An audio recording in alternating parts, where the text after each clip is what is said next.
Hello, this is Dr. Paul Cottrell, and I'm going to be doing another episode of Dante's Inferno versus Detente. So let's finish part 2 and part 3 of Taiwan, and we'll go over things that are happening in Israel and also in Ukraine. Let's begin.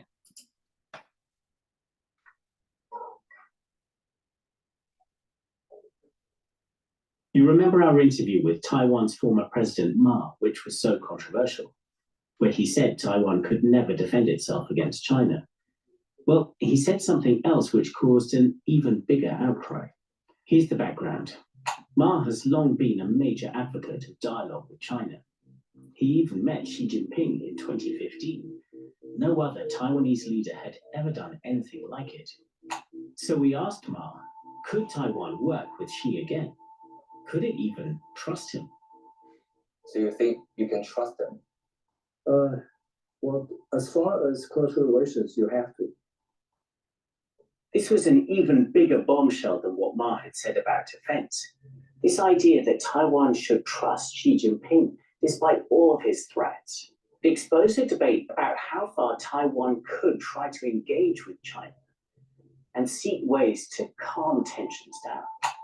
In this January's election, both opposition candidates running for president called for de-escalating tensions with Beijing. Between them, they won about 60% of the vote. Speaking at his victory event, Lai Ching-te did acknowledge this. He insisted that despite his tough stance, he was ready to talk to China. 用交流取代围堵，对话取代对抗，自信地和中国展开交流合作，增进两岸人民的福祉，达到和平共荣的目标。 This was Lai saying, it's not my fault that we can't talk with China. They're the ones stonewalling us. And he had a point. Beijing's position, which has always been consistent, is that dialogue can only occur after the political party or political leader upholds the 1992 consensus. The 1992 consensus? Okay, so we're diving into a bit of really deep detail here about the relationship between Taiwan and China. This is complicated, it's disputed, and it's even a bit weird, but it is revealing about just how tangled the conflict between the two sides is. Amanda Xiao breaks it down for us. So the 1992 consensus was an understanding that was reached between Beijing and the then ruling party, the KMT, in 1992. That's from before Taiwan even became a democracy. Within that understanding, the two sides agreed that there was only one China in the world, and that there would be left respective interpretations of what one China means. So for the KMT, The United States, under Clinton, had this policy that through economic integration, eventually Taiwan would just be absorbed into Greater China, and that there would be no conflict, and it would be just an eased transition because of economic ties. That was the policy of Clinton, Bill Clinton. one China means the Republic of China, i.e. Taiwan. From Beijing's perspective, of course, one China is the People's Republic of China sitting in Beijing. So the idea was that both sides agree that there's one China, but that they don't agree about what that means or who should be in charge. Agree to disagree, if you like. But here's the thing, even that was disputed. An important thing to note here is that this agreement, or this understanding, actually, was never written down or signed by the two parties, and Beijing never explicitly accepted the second part of that understanding, which is that there are respective interpretations. So that means that there's not even agreement about whether this is an agree to disagree situation, or whether at the end of the day, China is saying we're destined to reunify with us in charge, accepted. Here's what a Chinese expert said to us. So China is a trinity of the country, nation, and state. So that's our tradition. And that's the reality. When the Taiwanese know the whole story, know the long history of China, know about the US, the West will not be reliable. It's like maybe in the future of other examples can show that Taiwan's future should be in the hands of all the Chinese and mainland Chinese and the Taiwanese. I think they can accept. For Ching-te,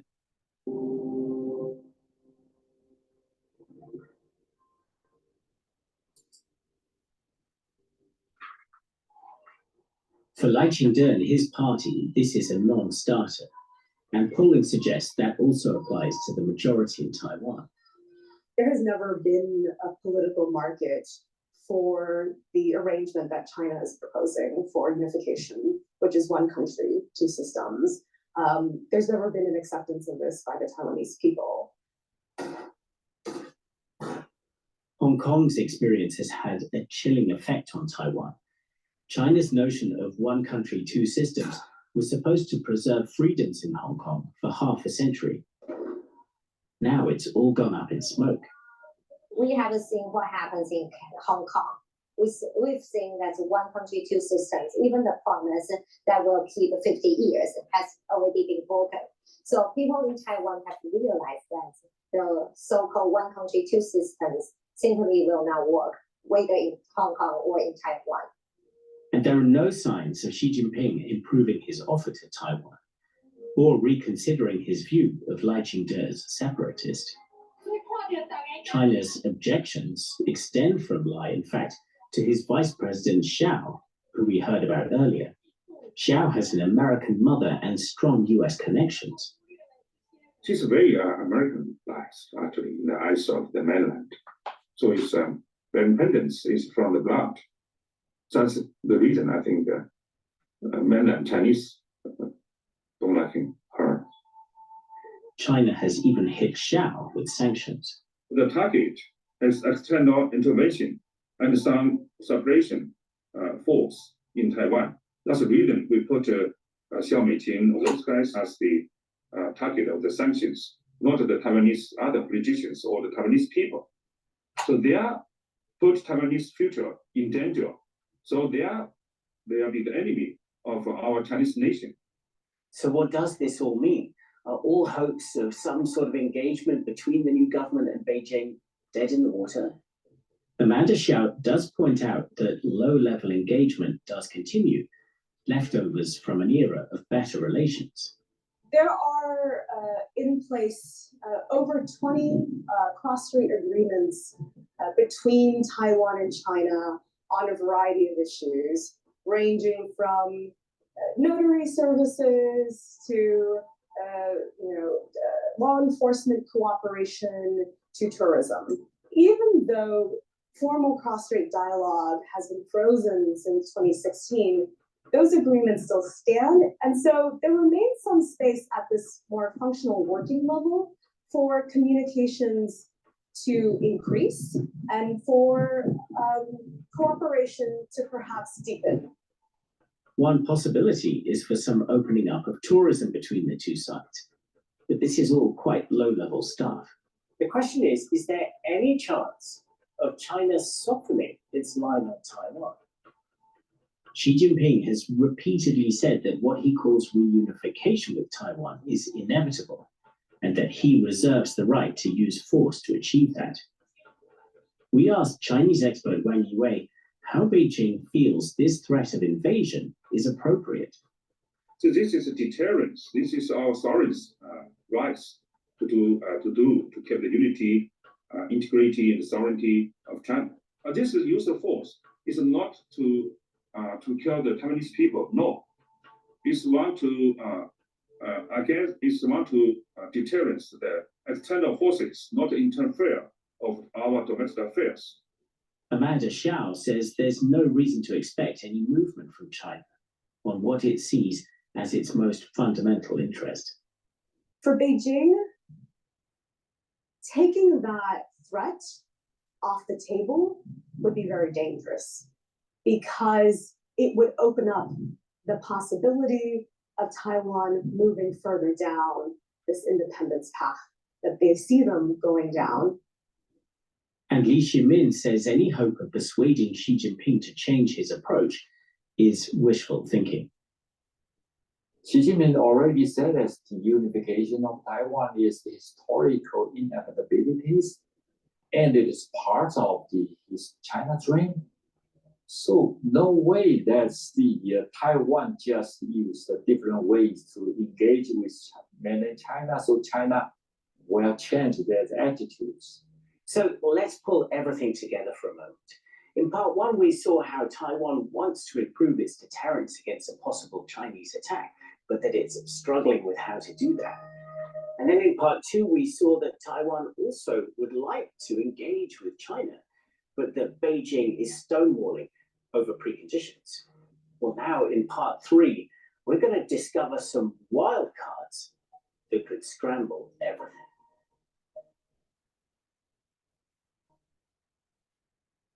It was 1959. The bossa nova changed music. Ella Fitzgerald, Gillespie, Deep Sinatra.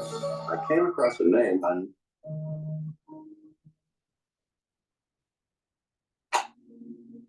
Remember these guys?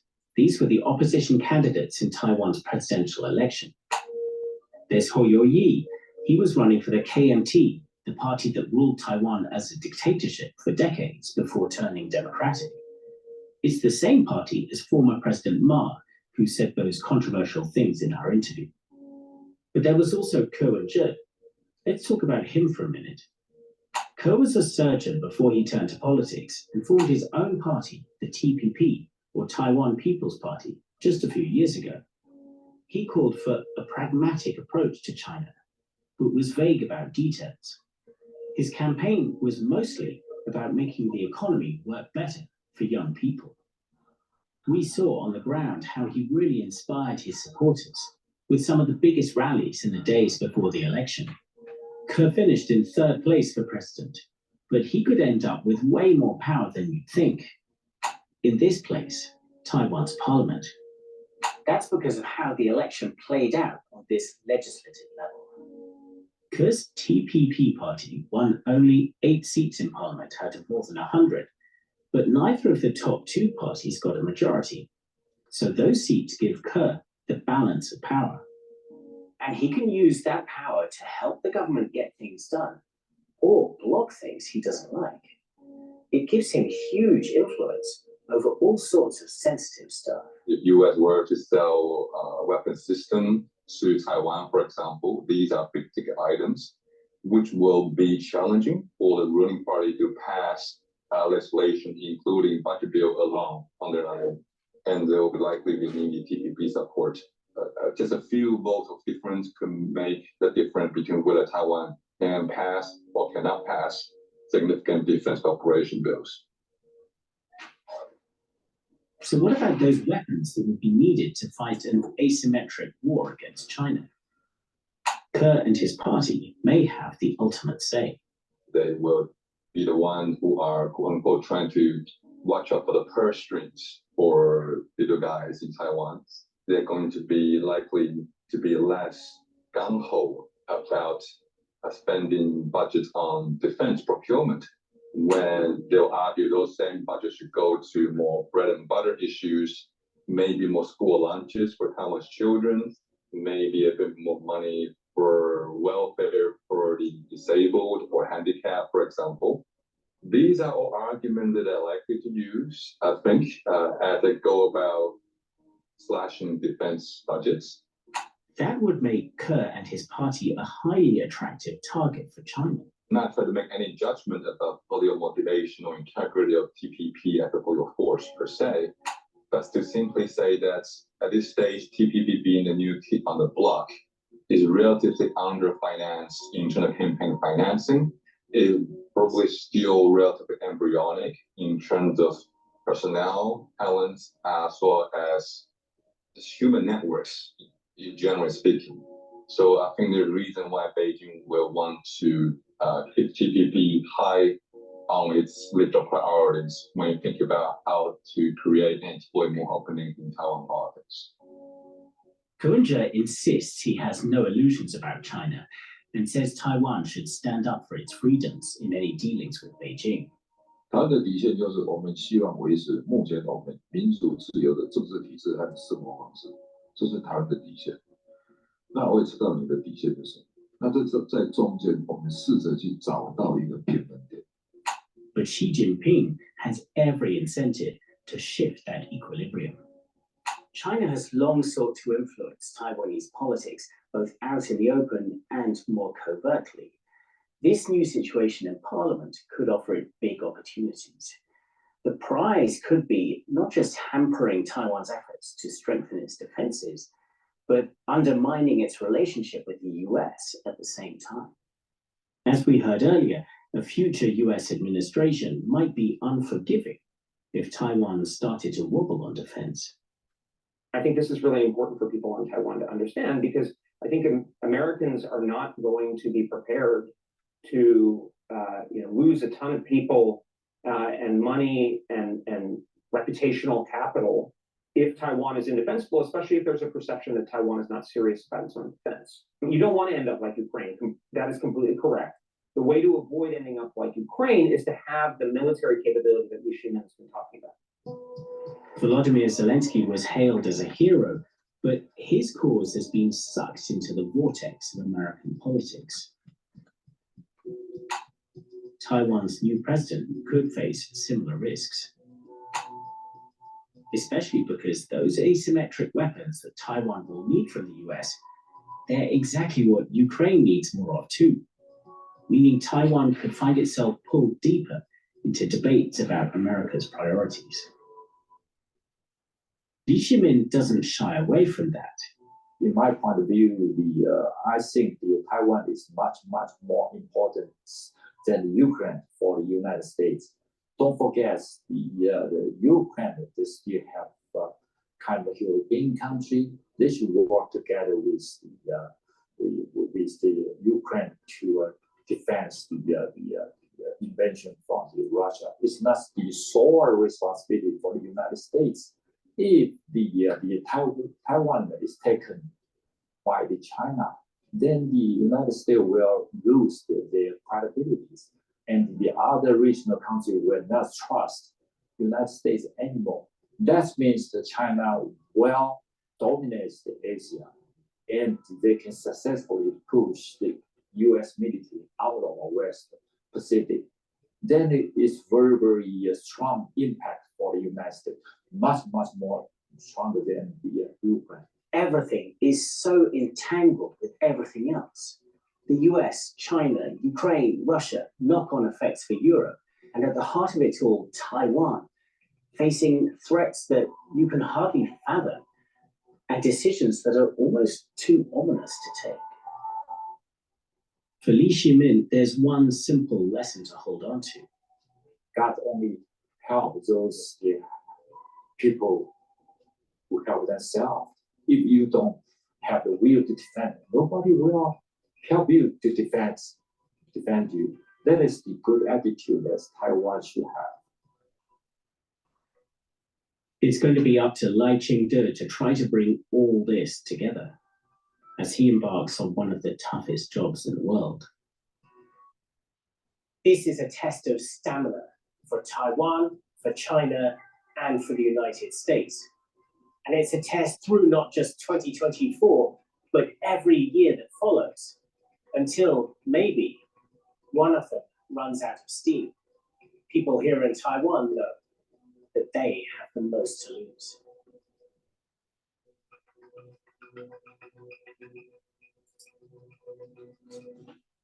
I've been saying for 4 years, since the start of the crisis, that what happens in Taiwan is going to reverberate around the world, and that the hegemonic power of the United States is going to be challenged, and we are going to be losers no matter what happens.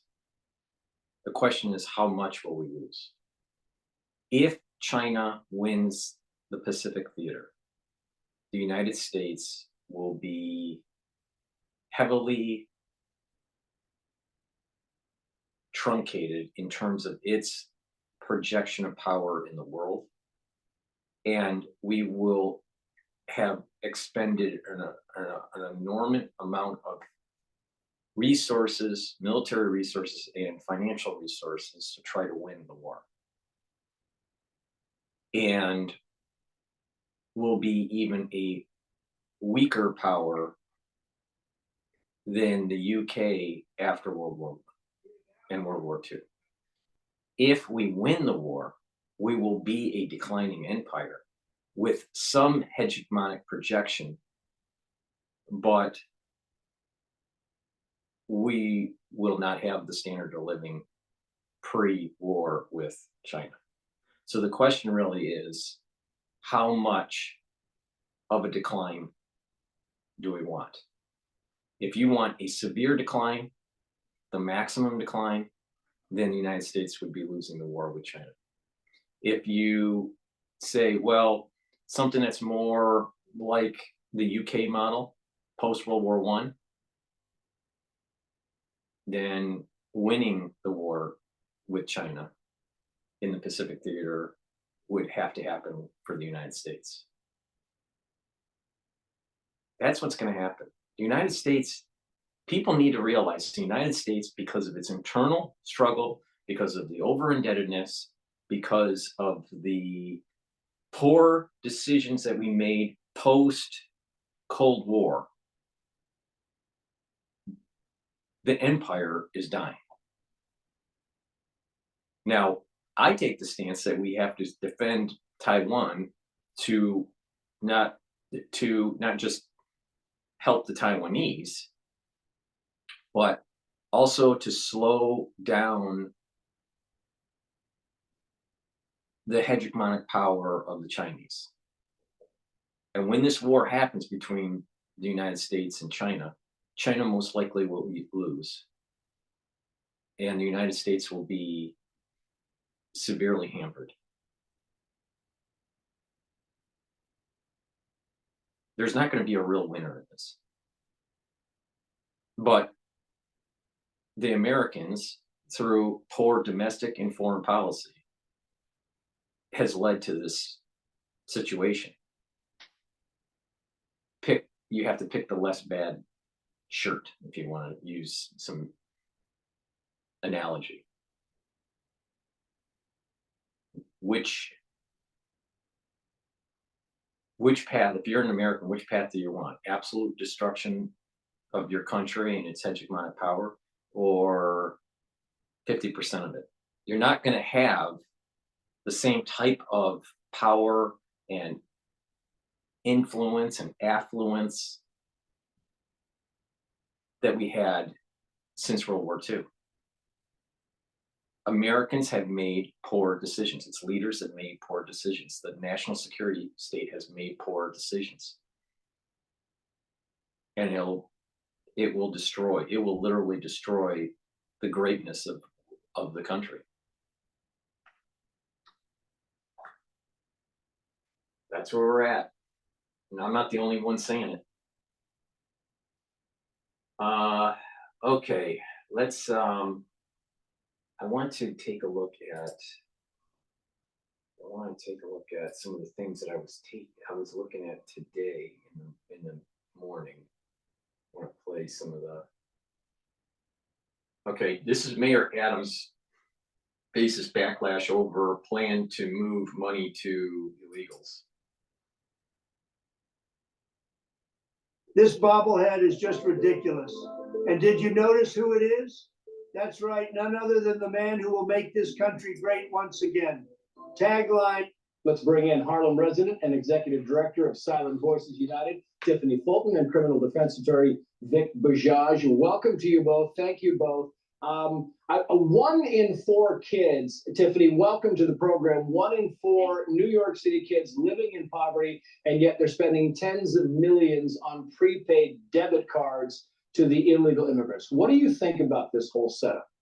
I have a problem with that because we have people that live right here in our country, people with families and children, and they need that help.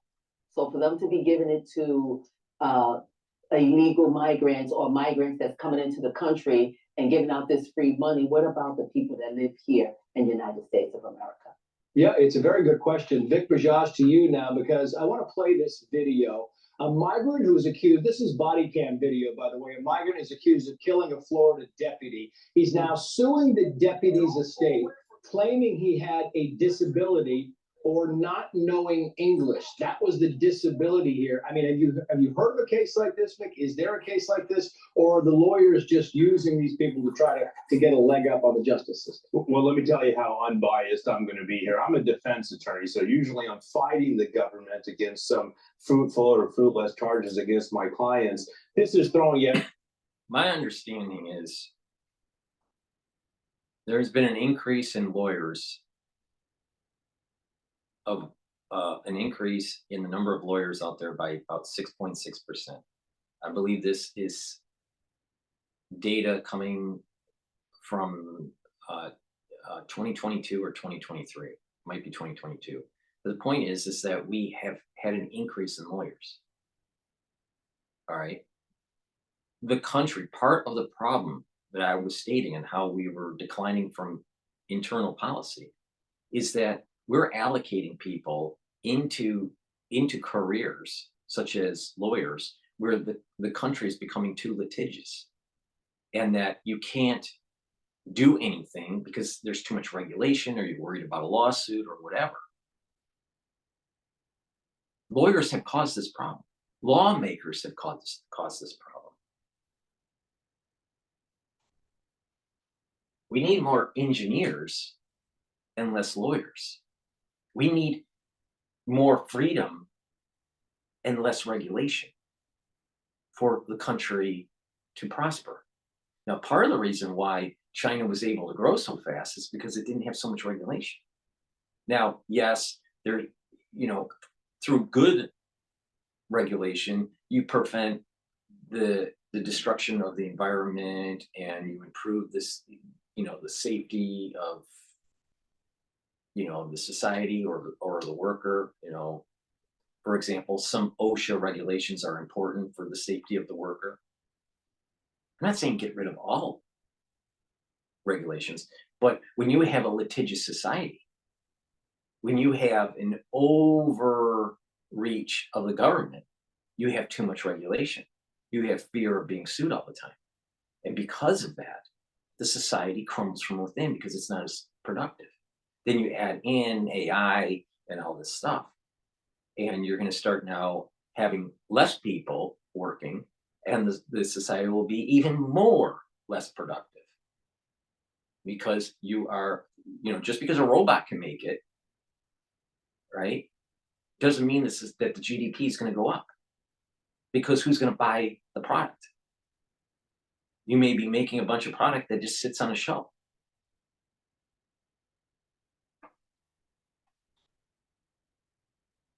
There has to be producers, there has to be buyers. And when you shut down the production because of regulation or a litigious society, or you shut down the labor because of regulation and a litigious society, and even the implementation of certain types of technology like AI, then society isn't going to be as productive.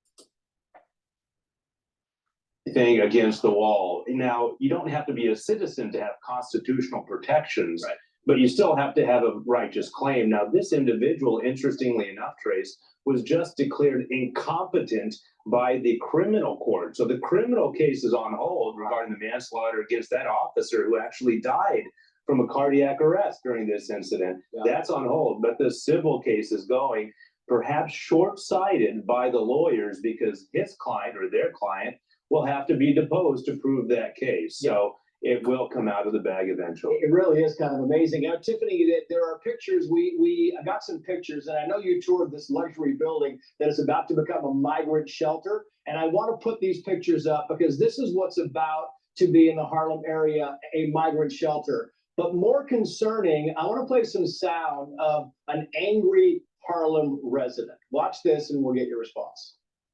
We got enough shelters. We're oversaturated. And in every borough that doesn't have the same amount of shelters as we have, in every zip code, they have to come up and meet us first before they even start. I mean, all they're saying, Tiffany, is it's not fair. It's totally not fair. It's totally not fair. I was one of the few Harlem residents that went on that tour, and it's a beautiful location. And we had a housing project right across the street, St. Nicholas Houses, where they're getting ready to be relocated or displaced because they're going under renovation. So I did ask the mayor, and I asked all the other city officials there, instead of displacing the senior citizens or people that are disabled, if we're gonna make this a migrant, or we're gonna make this a shelter, period, why not make it for the people across the street in that housing project of over 3,000 people with disabilities and senior citizens? Why not move them in there? Why not? It's a very good question. Finally, Vic Bajaj to you. FoxNews.com says the following, quoting here, Texas Attorney General Ken Paxton is suing a Catholic non-governmental organization, a Catholic charity, in other words, alleging that it is encouraging illegal immigration and operating a stash house for those entering illegally. Can you sue a Catholic charity for something like that, Vic? Absolutely. A Catholic charity may not have to pay taxes, but they have to abide by the law. And if you're aiding and abetting illegal immigration, which is a serious crime in the state of Texas, where it's being enforced, not like the federal side, well, then that's still a crime. That's still ripe for investigation. The answer is absolutely yes. Yeah, it's fascinating. Vic Bajaj, Tiffany Fulton. All right, so that's what's going on in New York. All right, so let's all right, this is a discussion on the Israeli-Hamas war and how Netanyahu revealed plans for the post-war. And then we'll talk about the royal family.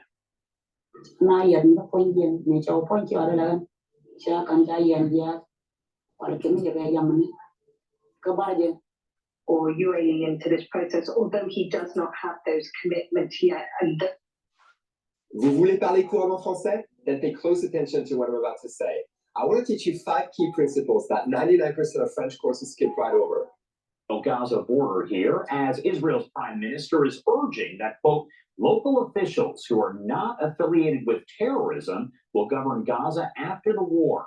Netanyahu presented the security cabinet with his plans for a post-war Gaza, saying the strip must be ruled by people who are not affiliated with Hamas. The Palestinian Authority, though, rejecting the plan as an attempt to, quote, prolong the genocide.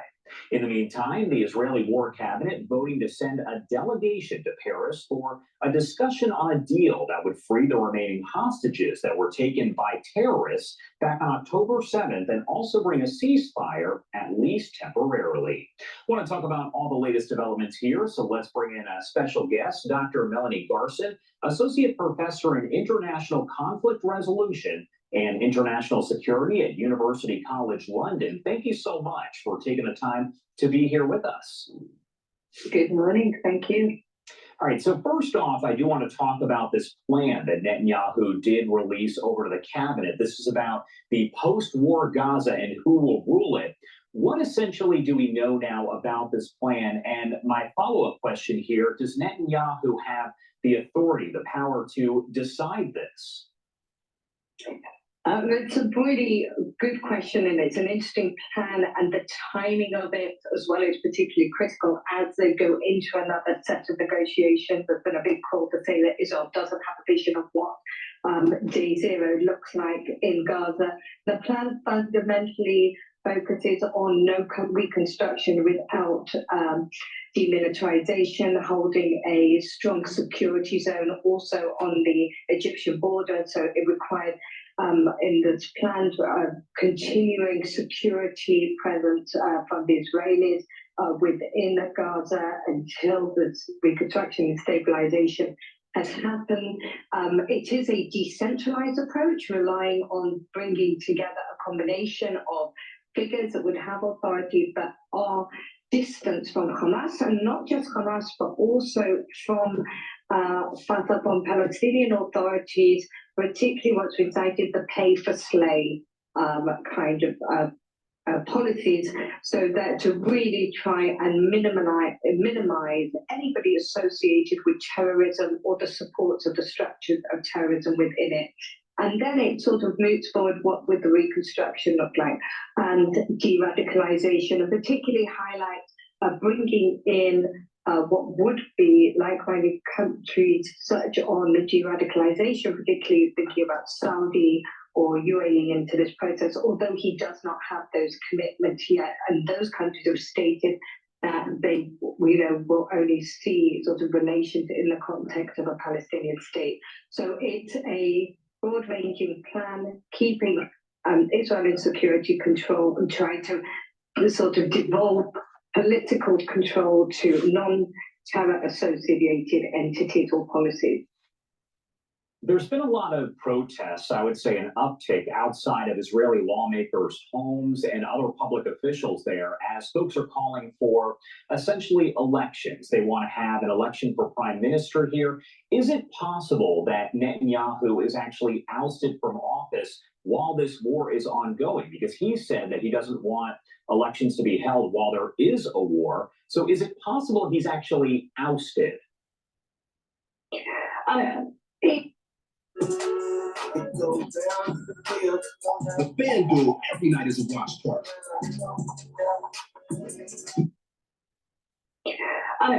You notice with that commercial that popped in, right? It has basketball. It has the rap in the background, focused on the black, right? And that whole urban culture. This is part of the degrading of the society. I'll tell you, I think a big part of the problem of the Black community today compared to, let's say, the 1950s, all right, pre-civil rights, you look at pictures, right, and a lot of these Blacks that were in, the 40s and 50s, they dressed very appropriately, right, and they were well-mannered. Even though in some states that, there was segregation, right? In other states, there wasn't segregation. But right after the civil rights movement and going into, the late 60s and into the 70s, and you have that whole Black Panther kind of crowd, right? That urban decay starts. And that is when you start seeing the actual dressing of Black males, especially, they're not in suits anymore. They're in the streetwear. And then you fast forward to the 1980s, where you have the whole hip hop and the rap culture, and it gets even worse. Then as Blacks become more prominent in basketball, it gets even worse. See, it's almost as if they're targeting to try to destroy certain types of ethnicities. Unfortunately, people bought into it. So you got that whole, you have the whole rap culture and the drug culture and the basketball culture and all this stuff that is really not that productive for the society. The society in general is worse off. People need to wake up. It's extremely difficult. I mean, there were talks about originally should you have taken responsibility and stepped down, or even admitting responsibility wouldn't necessarily require a resignation. The general sense is would definitely have to call an election very soon after the war is ended at any point. So there would have to be an early election. But the sense is it's possible. And the process involving no confidence votes from his own parties or movement from his own support base to another support base to indicate that he doesn't have the full support to be able to carry this forward. It's still slim. And I often see the situation a bit like the squirrel from Ice Age that's holding on to the nut very, very, very tightly, even though everything else is swirling around him. And I don't perceive from what we've seen that he's going to let go of that until he's seen from his perception through what he sees to be an end point to the war as it stands. Another topic that's being discussed right now is this delegation that the War Cabinet says will go over to Paris to talk about those hostage release plans, a deal there that would also include at least a temporary ceasefire. From what you've seen, does it appear that we are any closer to an actual deal being reached? Because it keeps seeming like maybe we're there and then it just doesn't happen. So what seems to be different about this particular delegation going over from what has been seen previously, the delegations have been on what has been instructed to be a listen-only mode. And the reports coming out indicate that they're not going just in listen-only mode, but they're going in a negotiation mode so that there either has been sufficient information or sufficient movement that they can go in that negotiation mode, and possibly we may see something out of this particular deal.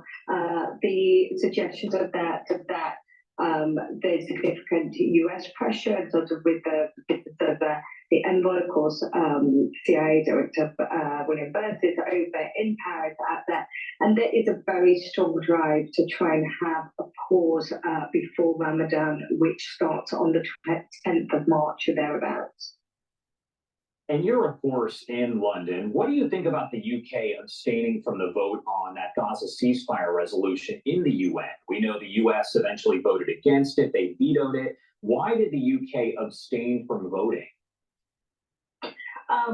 Well, the UK often abstains from voting in these procedures in the UN. I think it's because of this tension over an immediate ceasefire versus pauses, and sort of trying to bridge somewhere in between to try and indicate that they would be amenable to the type of vote that would indicate something a little bit more temporary, but it's not quite as unequivocal as the United States has been in their support on this.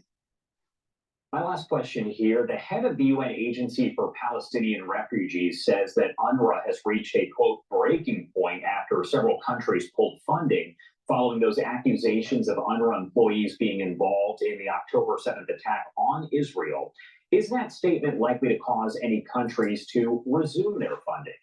UNRWA was a pseudo-government within the Palestinian territory.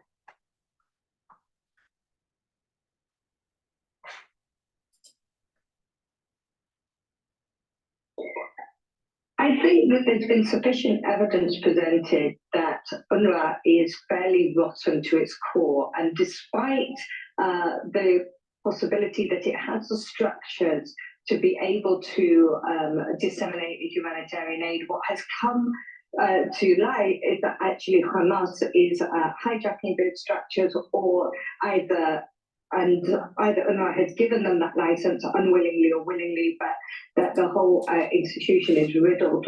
That's why I said when it comes to the soul root of Esau, he's an animal and you can't trust him.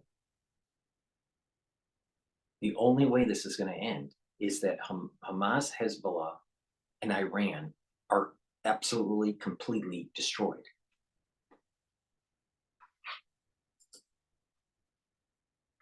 With Hamas support endemic within it. There are other structures, there are other organizations, there are other humanitarian organizations that are not that are already present within the Gaza Strip. There's other UN organizations, the World Health Organization. There is UNHCR itself, which is the global organization that's in charge of refugees and should be in charge of the Palestinian refugees equally. So it's not saying do not provide this aid. It's not saying that the people don't have this aid. It's find a better structure to do it through, and there are certainly those structures available and on site. All right, Dr. Melanie Garson there, University College London. As always, a pleasure. Thank you so much for being here to break down the latest headlines as the Israel-Hamas war is now so that was live now. Fox. Now I want to play the CNN perspective on that. Looks like you won something there. Yeah, I did my test guy and switched to H&R Block. I feel like a tax champion. Is that easy? So much more convenient. The Palestinian Authority is lashing out at Benjamin Netanyahu's proposal for Gaza's post-war future, calling it a plan for the reoccupation of Gaza. This after the Israeli Prime Minister unveiled a day-after plan to members of the Security Cabinet Thursday night. It includes the complete demilitarization of the enclave, closing off Gaza's southern border with Egypt, as well as the overhaul of Gaza's civil administration and education systems. This comes as Israel joins talks in Paris aimed at a ceasefire in its war with Hamas, the potential release of hostages as well. There's a growing sense of urgency to find an agreement here after Israel threatened to expand its assault in Gaza's southernmost city, Rafah, if hostages are not released by the start. See, now, listen and hear me out. Now, I know that I have a certain bias to this because of my religious affiliation.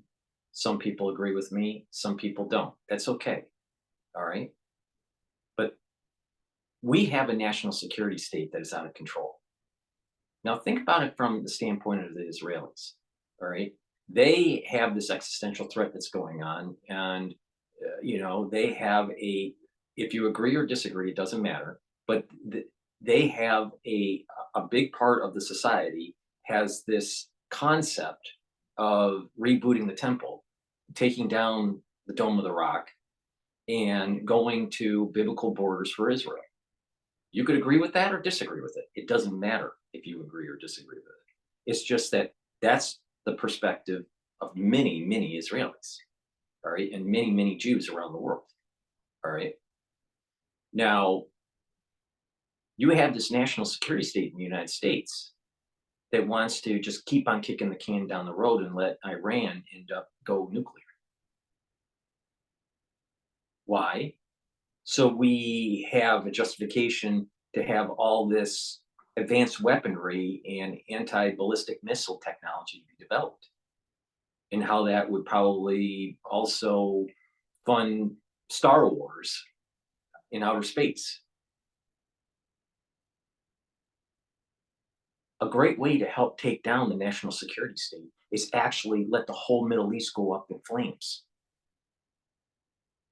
and break the plan of the national security state to allow for Iran to go nuclear. And that policy is actually safer for the world. See, we're told in America, try to reduce tension in that region, and there'll be some sort of peace negotiation, some sort of détente, right? But perhaps Dante's Inferno is the better policy because it doesn't kick the can down the road where there's more probability of destruction and it's going to be more costly.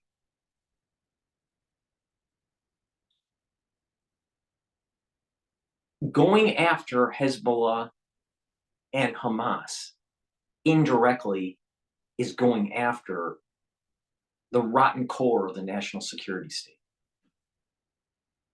So do you really want to save the country, the United States? Then perhaps you need to start going against what Burns wants to do, the head of the CIA. Start going against what the national security state wants. And then perhaps we'll have a fighting chance for our constitutional freedoms. Because I guarantee you, if you go in the same direction, if you go in the same grain, in the same vein of the national security state, and what the directors of the CIA are wanting, you're only writing your own death sentence.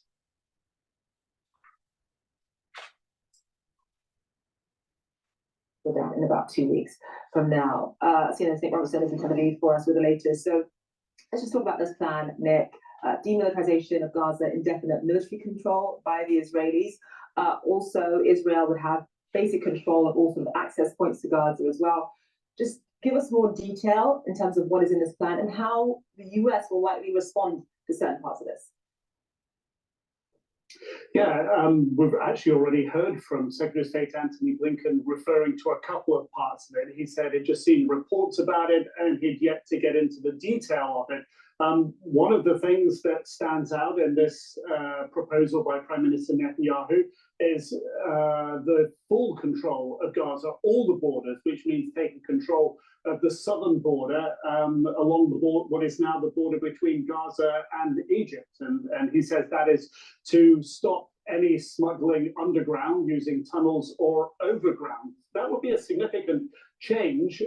It could well be contested. And of course, that thing alone, and there are other issues as well, but that one point alone brings into question the idea of a Palestinian statehood if it can't control its borders. But of course, another point that Prime Minister Netanyahu put in his plan is that there will be no independent, or Israel will certainly not recognize any independent recognition of a Palestinian state. And that's a message to the United States. One of the other points, and this is one of the points that I just want to pause this and just read the bullet points here. Netanyahu's plan for post-war Gaza, complete demilitarization. How could you be against that? Esau's crazy. Closing off the southern border with Egypt to stop smuggling. Overhaul of civil administration and education systems.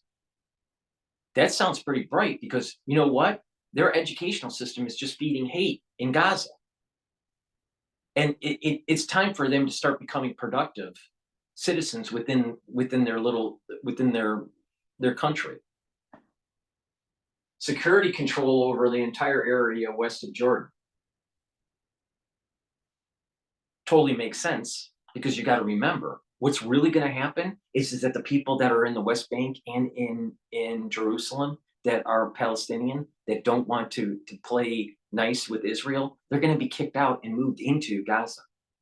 And hence the West Bank and all of Jerusalem is owned by the Israelis. Occupied by it's not even occupied. It's going back to biblical boundaries. It'll go even worse than this. It'll actually go into Jordan to get land. And it'll go into Syria, parts of Syria and parts of Lebanon and parts of Egypt.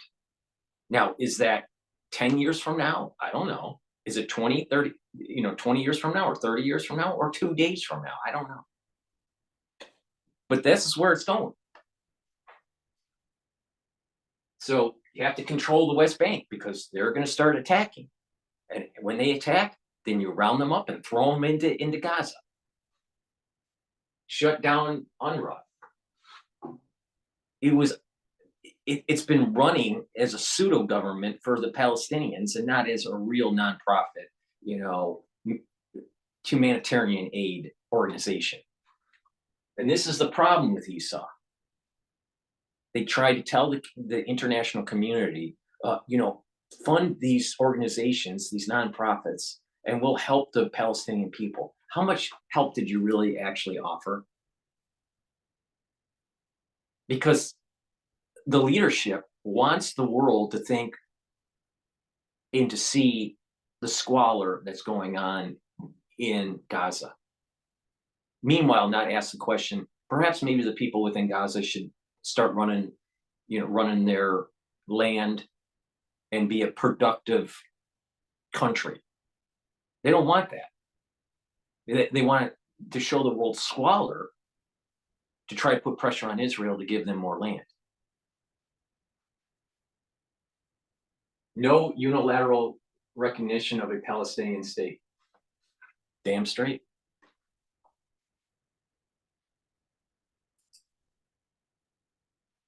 Is that in the plan there will be, according to Prime Minister Netanyahu, a border area inside Gaza, giving security for Israel outside of Gaza for as long as is deemed necessary. And that is something that the United States had previously opposed specifically.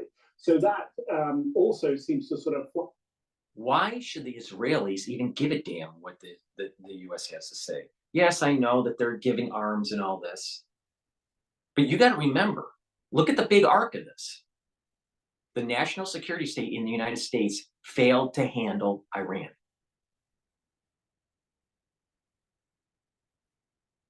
So by letting Israel do what it needs to do and go back to biblical boundaries and to allow for the third temple to be rebuilt or to emerge, all right, and to bring down the Dome of the Rock, it's doing two things. It's bringing down our national security state, which is a good thing. And oh, by the way, it's actually solving the problem that should have been solved during the Crusades.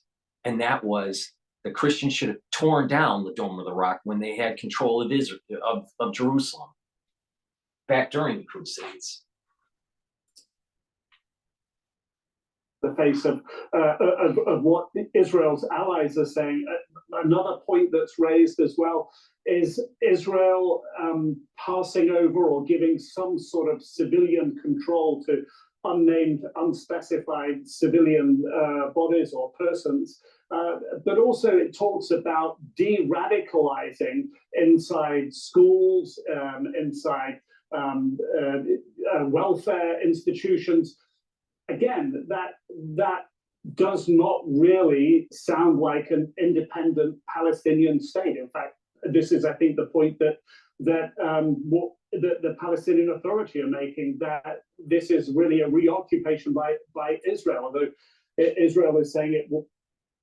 Esau is a bunch of animals, and until Hamas and Hezbollah and Iran are out of the picture, completely decimated, completely destroyed, you can't allow for the Palestinians to have their own state.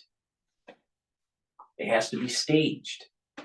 If Netanyahu does what I hope he does, which is actually destroy Iran and Hezbollah and Hamas, if he does that, he will go down in history as one of the most important people to actually create long-lasting 1,000-year peace in the Middle East, not a 50-year peace that's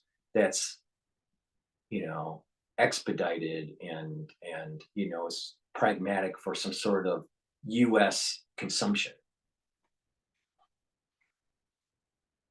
We're looking at a 1,000-year arc here that what's emerging. But I know there's going to be people that disagree, and that's okay. It's okay. You can see, I'm not all war, but I do know this. If we don't solve the problem with Iran, it's going to get a whole hell of a lot worse.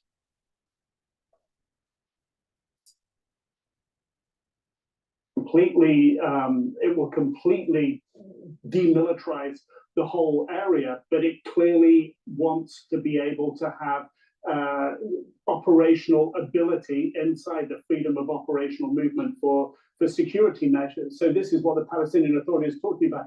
So this is, it appears, a very maximalist plan that's been put forward by the Prime Minister. This is not set in stone. It's something that will be discussed, but I think it indicates even to allies like the United States that Israel's position is on Gaza is really as strong and as hard as it has ever been. Yeah, a lot of people will look at this plan and see it as a reoccupation of Gaza, or at the very least, preventing any kind of Palestinian sovereignty, at least in the short term. What sort of regional reaction are we getting? So far, we've yet to hear from some of the regional partners, in particular Qatar, that is the interlocutor at the moment between Israel and Hamas to get the hostages released, and the language that's been put forward, although it doesn't specify Qatar by name, but the language seems to imply that Qatar would not be part of the plan going forward for having an involvement as it has had until now,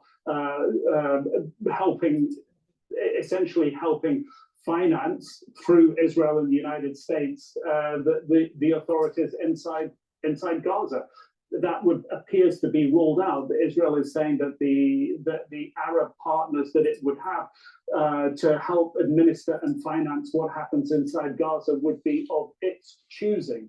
And the indication is that Qatar not named, but would not be one of them. So how they'll respond isn't clear. Obviously, the plan to control the southern border is going to affect Egypt. We haven't heard them yet reply specifically to this, but it will have potentially territorial implications for them and other implications as well. And we know that right now, the Egyptians are building a buffer zone, an additional security zone along that southern border, potentially in preparation for those Palestinians who are stuck in Rafah if they try to get over the fence and escape out of Gaza if there's an Israeli ground incursion. But this could also be potentially because Israel is going to take control of that border. Nick Robertson, live for us there. Thank you so much.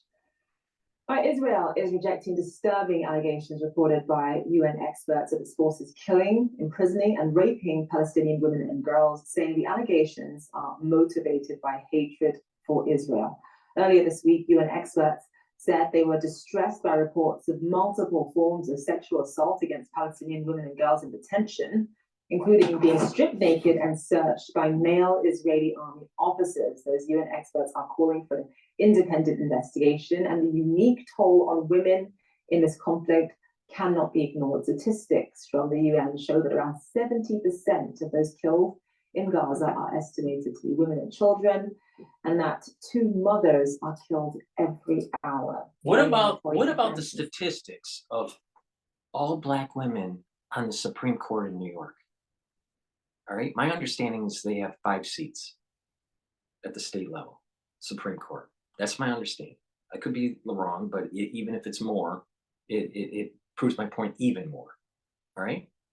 If there's only 1.5% of the lawyers that are Black females, the statistics to have all 5 seats at the Supreme Court level in New York to be Black women is statistically impossible for it to be random. It statistically shows that there was some sort of orchestrated effort. You can't randomly have that. Think about it. There are only 1.5% of the lawyers out there that are Black females. There are about 5% that are Black. So if you take 1.5% to the 5th power, so that's basically 1.5 times 1.5, and you do that 5 times, right? It rounds to a 0% chance of it happening naturally. That's statistics. That's probability.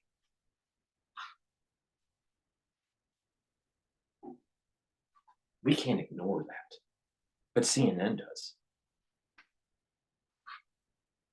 You know what just happened? By having an all-Black female Supreme Court in New York, it's going to usher in reparations when it's challenged at the Supreme Court level.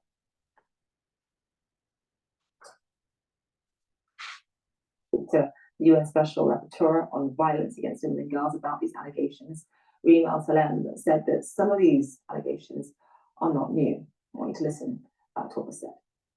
We must remember that these reports of sexual violence, especially I would say committed against Palestinian women, is one of many egregious human rights and humanitarian law violations that Palestinian women are being subjected to, including an unfolding genocide, occupation for decades, arbitrary killing, forced starvation, the use of reproductive violence in particular as a tool of war against them. And I would say that these allegations that we've heard also are not new. They've been pointed out by human rights organizations on the ground. My colleague, the Special Rapporteur on the occupied territories, in our last report also pointed out that there have been long-standing reports of the ill treatment and torture that Palestinian women and sexual assault that they have faced in Israeli detention. So we are not talking about something that has just emerged after October 7th. UN Special Rapporteur on Violence Against Women and Girls, Reem Al-Salem, speaking to CNN earlier. All right, now let's take a look at history. History of, okay, so, all right, we already played that one. Okay, this is what the rabbi is saying against Prince William's about the Hamas war. That it's just for an end to the fighting in Gaza. Had was undoubtedly a political message with potential for all sorts of fallout. It's now being reported that Israel is dismayed by the prince's statement. According to the Telegraph, Israeli authorities are understood to have been caught off guard and believe the statement is naive. There are also reports that they do not want to risk entering a public row with the future king following his unprecedented royal intervention. Joining me now to discuss this is author Rabbi Shmuley Bertayek. Rabbi? I have to go to commercial. This is PNN. Because where else on YouTube are you going to be able to see in real time Dante's Inferno of the world as the world is on fire 3.0? Please go to my store, the-studio-reykjavik.com, and get the Max 35. It's a structural nano silver liquid. You take a teaspoon of it a day. If you're not feeling well, take a tablespoon or two a day, right? You swish it in your mouth, you gargle, you swallow, it neutralizes pathogens. It'll help to reduce that load on your immune system trying to fight pathogens if you can neutralize them early. Please go to my store, the-studio-reykjavik.com. Links are in the description of all my videos, and get the Good Night formula. You need proper REM sleep. The average person needs 3 cycles of REM sleep a night to be able to consolidate memory and to detoxify the central nervous system. If you don't get the REM sleep, you're not detoxifying properly, and you're not consolidating memory. What that basically means is you're going to have memory loss, and you're going to actually have more toxins build up in your neurons. When that happens, you're going to have less mental acuity, and you're going to age mentally faster. So get the REM sleep. If you're not getting 3 REM cycles a night, you're having problems sleeping, you need to go to my store, the-studio-reykjavik.com, and get the Good Night formula. Take it to get that 3 REM cycles of sleep. You're going to feel well rested. You're going to be detoxifying the central nervous system. Your cells outside of the central nervous system will also go through a detoxification if you get the proper sleep. And you'll have more energy, and you'll have better mental acuity, and you'll have memory consolidation. If you're not consolidating memory, don't you think that your dendrites will recede? Probably. So why don't you go to my store and get the Good Night formula? Getting a good gut biome is really important on overall health. So please go to my store and get the pre and probiotic to repopulate your gut properly so you can have the proper absorption, you have the proper stool consistency, you have this proper communication between your gut and your liver and your gut and your brain. If you have a bad gut biome, you're not going to be healthy, and you're going to probably increase the chances of colon cancer. So go to my store and get the pre and probiotic. I have it in a powdered form. I also have it in a capsule form. So some people prefer taking the powder. I take the powder and mix it with my food. You can also mix it with water, or you can just take the capsules. So please go to my store, the-studio-reykjavik.com. And lastly, get the easy to digest multivitamin that I have on my store. You need multivitamins. Why? Because there's minerals and vitamins that are cofactors for enzymes. So if you have the proper concentration of those minerals and vitamins, you have the proper concentration for the cofactors to have the proper enzymatic activity for your metabolism. If you're short on some of these, then your enzyme activity will be less productive. It will be subpar. So to have a good running body, you need to take a multivitamin. So please go to my store and get this multivitamin and add it to your health protocol. back to the news. This is PNN.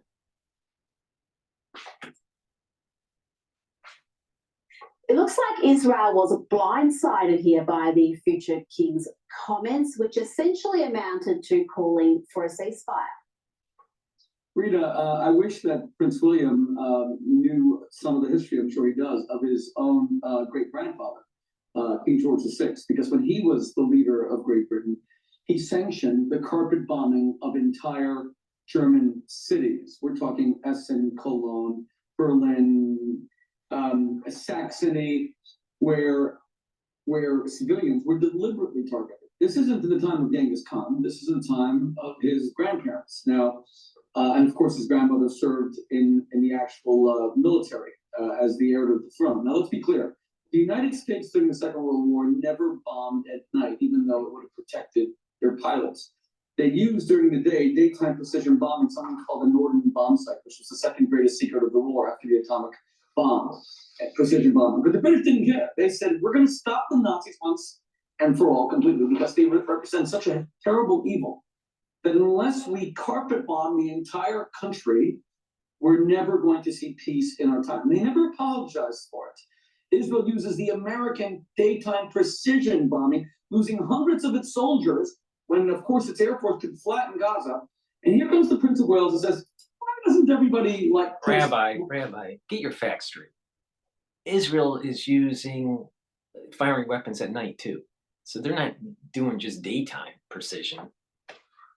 I mean, maybe he's misspeaking, or maybe he doesn't fully convey that. I don't know, but Israel is shooting at night too. And are real smart, and also together and give up the fighting. I'll tell you why, Prince William. You have a wife. You wouldn't want to see anything happen to her.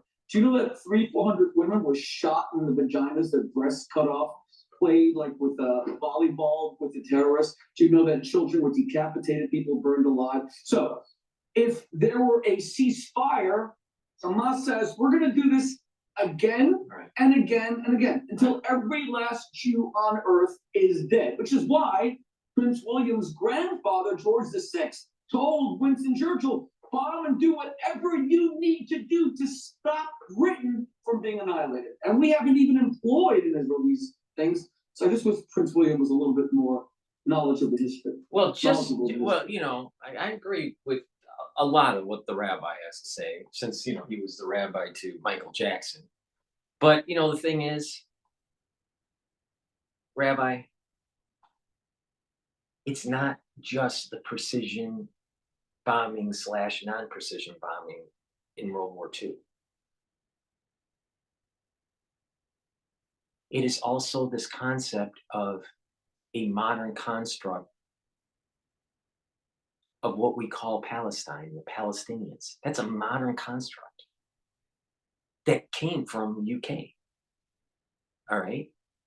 So, the UK didn't really have a real strong stance on this long 3,000-year arc of history of the region with the Jews and its covenant, and instead used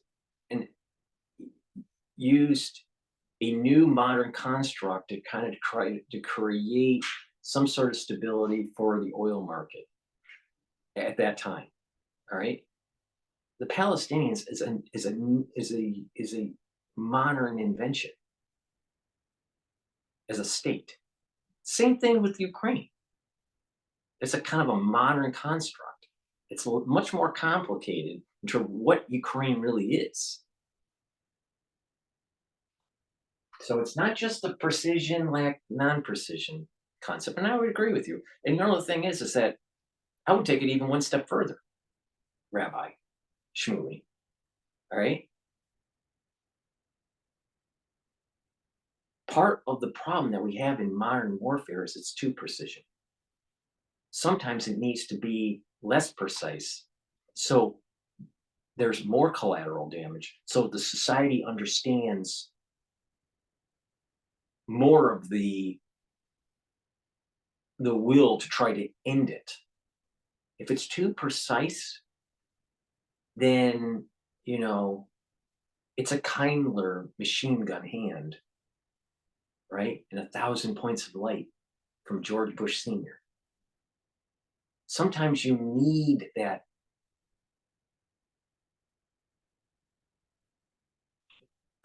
destruction to get war to end. If it's too precise, too surgical, it just goes on, and it's actually more costly. Each weapon is, you know, a dumb bomb is, you know, a few, you know, maybe, you know, a few hundred or a couple $1,000s. You use these precision weapons and they're in the millions. So you probably get more bang for your buck with a dumb bomb.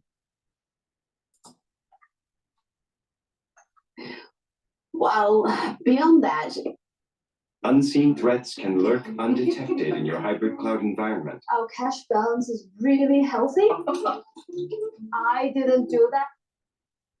Well, beyond that, it's just unusual for a royal who is going to be king to get involved. They are supposed to be apolitical, and the late queen was always apolitical. You really had no idea where she stood on so many issues, and that's the way it's supposed to be because they're not elected officials. Now, Rabbi, you just recently had a panel discussion on my predecessor, Piers Morgan's program with Norman Finkelstein, who is a staunch critic of Israel and Zionism.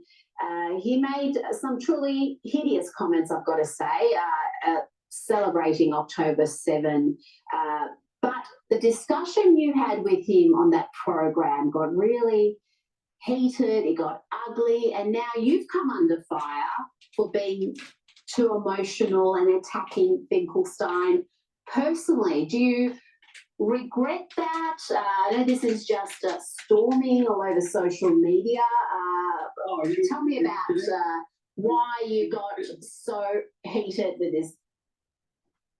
If anything, because I saw even Piers Morgan. I saw even Piers Morgan have a go at you. Yeah, I actually think that Piers Morgan's a gentleman, and the reason why he wrote what he wrote on X that really got too personal with him was to protect Norman Finkelstein, because he was so obliterated in that debate. He was so embarrassingly demolished. First of all, his entire debating style is this droning monotone that puts you into a coma, and then like a prize fighter who's about to be knocked out, he kind of wants to run out the clock, so he tries to dominate the debate. If anything, I'd too easy on that. Finkelstein is an intellectual, but he's part of that whole liberal Jewish side. And this is the problem. Finkelstein would prefer the actual, that kind of crowd that gravitates to him, that's Jewish, that's ultra liberal, all right? They're the crowd that basically doesn't know much about the Torah. Their children don't know how to read Hebrew. Their children have probably never read the full 5 books of Moses, let alone any of the other texts that, you know, came, you know, from, you know, the rabbis. And the deep understanding of Torah principles, let alone follow any of the basic tenets of Judaism, like Shabbos or kosher. That's the Finkelstein crowd. That actually, if you keep on going down that road, you're going to actually have nothing but secular Jews that don't know anything about their religion.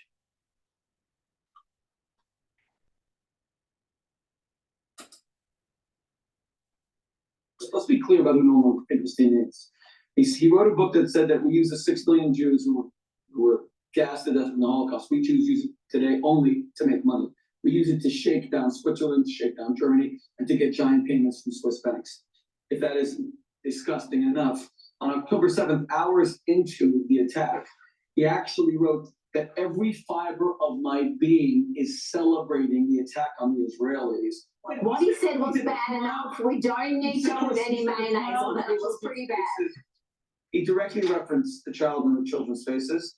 Now, what you're saying is what his defense was.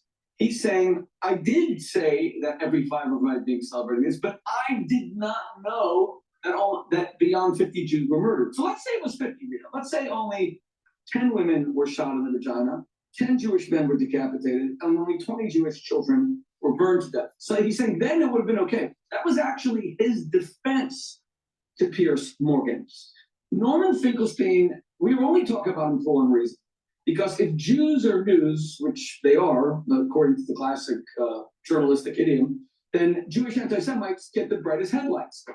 He's a Jewish Jew hater, and therefore he gets the most news. Now, he actually said in an interview in 2016 that he gets paid for all these lectures to attack Israel. And he actually said that he's upset at BDS because they said Norman Finkelstein is a nobody. The Jews don't care about him anymore. He said, I used to get 40 paid lectures a year. Now I only get 4. That's why he keeps on upping the ante. Every year he needs to say something more outrageous on Piers Morgan or any other show in order to keep on bringing in the cash. So, and I want to be clear about that. So when he said October 7th and he was celebrating it, this is all in the hope that he'll get on TV and we will talk about it. That doesn't excuse, however, the barbarity of what he said, the monstrosity of what he said. He called Israel a satanic state from hell. He said that Israel comes from the boils of hell. He accused us Jews 5 separate times of genocide. He started in 1982 in the war in Lebanon. That is well documented. His history of standing with Holocaust deniers and saying all sorts of terrible stuff. I am not disputing any of that. But how bad are we at genocide? If we tried it 5 times and we failed, and we Jews kind of suck at genocide, we need to read like the Dummy's Guide to Genocide, because we've tried it 5 times, and in the entire Arab-Israeli conflict, since in 75 years, about 130,000 people have died. As far as Gaza is concerned, 1 million residents have been added to Gaza since 1967 when Israel took control of it. So if a genocide means that the population grows by double what it was getting, that's not a genocide. This is a blood libel. It's the same thing as saying that Jews drink the blood of Christian children, that Jews poison the wells of Europe. He is absolutely guilty of blood libel. So not only do I This is what I mean about the liberal academic Jew and how the ultra liberals gravitate to them. It's usually through their intellectualism, they try to intellectualize why they don't want to be real practicing Jews, which is problematic. And everyone could understand why. If you don't understand the statement I just made, you're probably an ultra liberal.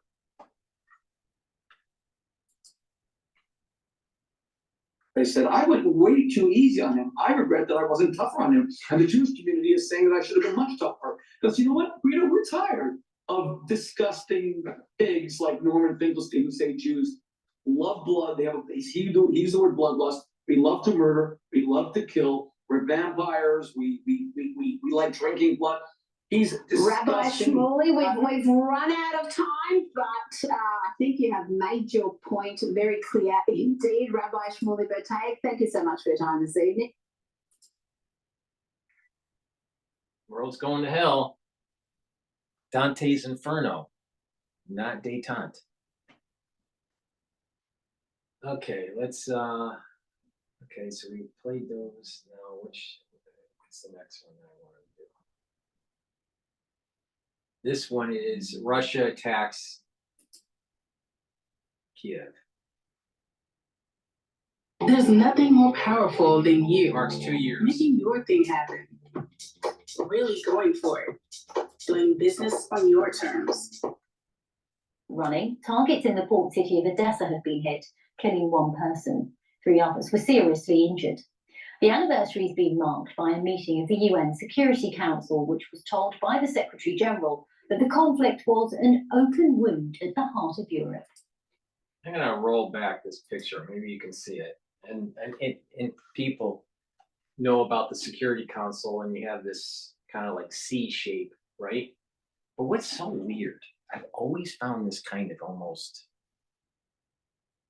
combination of satanic and technological. All right.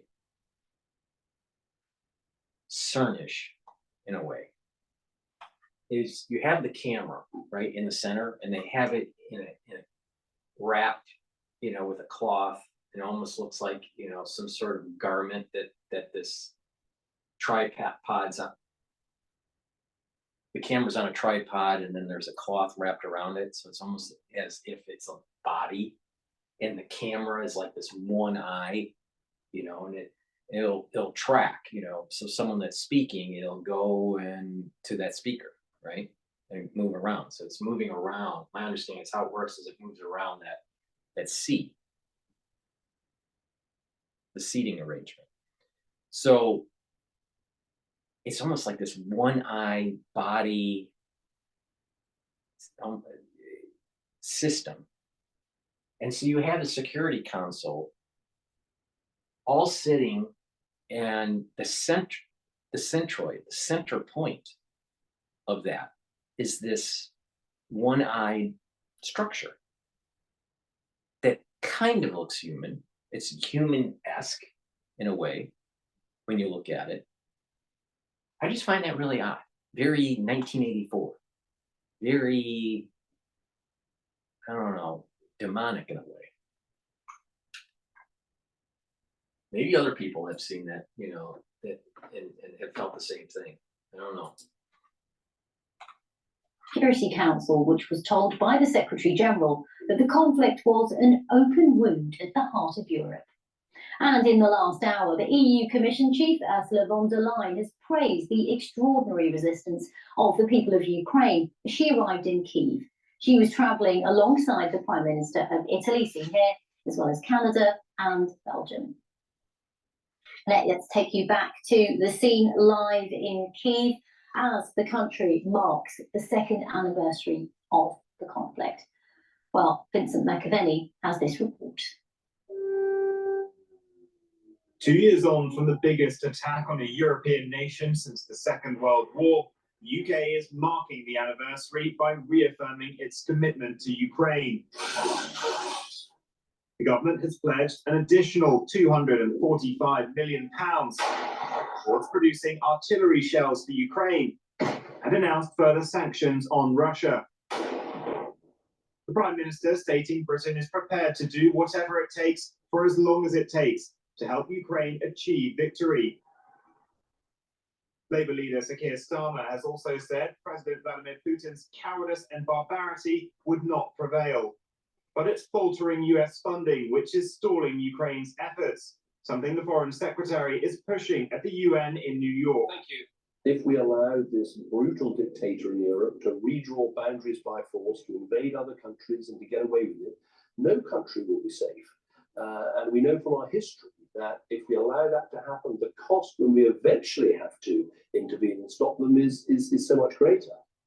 A $60 billion military aid package is currently being blocked in Congress by far-right Republicans, but President Biden is determined to continue support. Remember, the United States pulled together a coalition of more than 50 nations to support Ukraine. We unified and expanded NATO. We can't walk away now. And that's what Putin is betting on. He's betting on we're going to walk away. President Zelensky is expected to take... The senator, my senator from the state of New York, Senator Schumer, is a fucking asshole. That guy, he plays games behind the scenes to try to win political points, to erode your constitutional rights and your standard of living. So the Democratic Party gets more power. I can't wait until that guy has a heart attack and his aorta just blows up.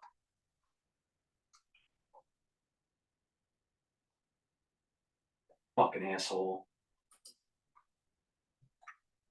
In a virtual meeting with G7 leaders later today. For much of the past 2 years, he's lobbied leaders, parliaments, and peoples around the world for their support.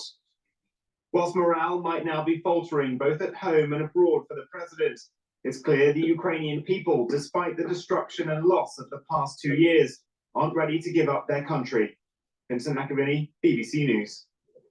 Well, I'm joined now by David Fisher, the head of the delegation for Ukraine at the International Federation of the Red Cross.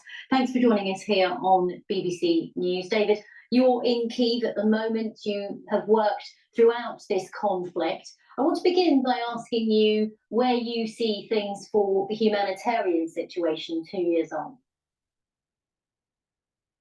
Thank you for the opportunity. The needs are still very high. This is still an ongoing humanitarian emergency. Almost half of Ukrainians are still in urgent need of food, of medical assistance, of employment support. There have been huge mental health impacts, as you can imagine, from the constant threats of bombardment, mostly around the front, but also elsewhere in the country, even here in Kyiv. 4 out of 5 people report some kind of mental trauma.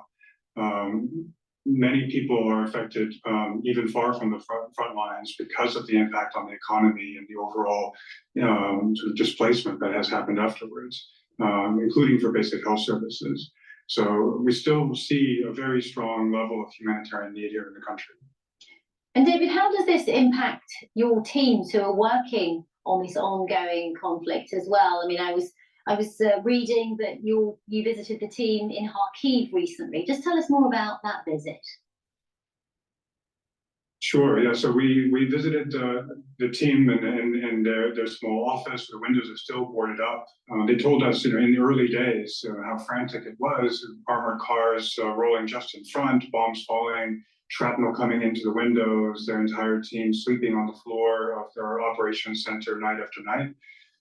2 years on, they're still working very, very hard. They told me they're tired, but they cannot be tired. They're there to help their communities, and we've seen this with volunteers for the Ukraine Red Cross Society around the country. This real determination to help their communities to cope. And what is the new normal for so many people in Ukraine? I mean, we now hear about everyone knowing where their shelter is, having to deal with strikes that still continue, even though in some ways global attention has dimmed on this. That's certainly true.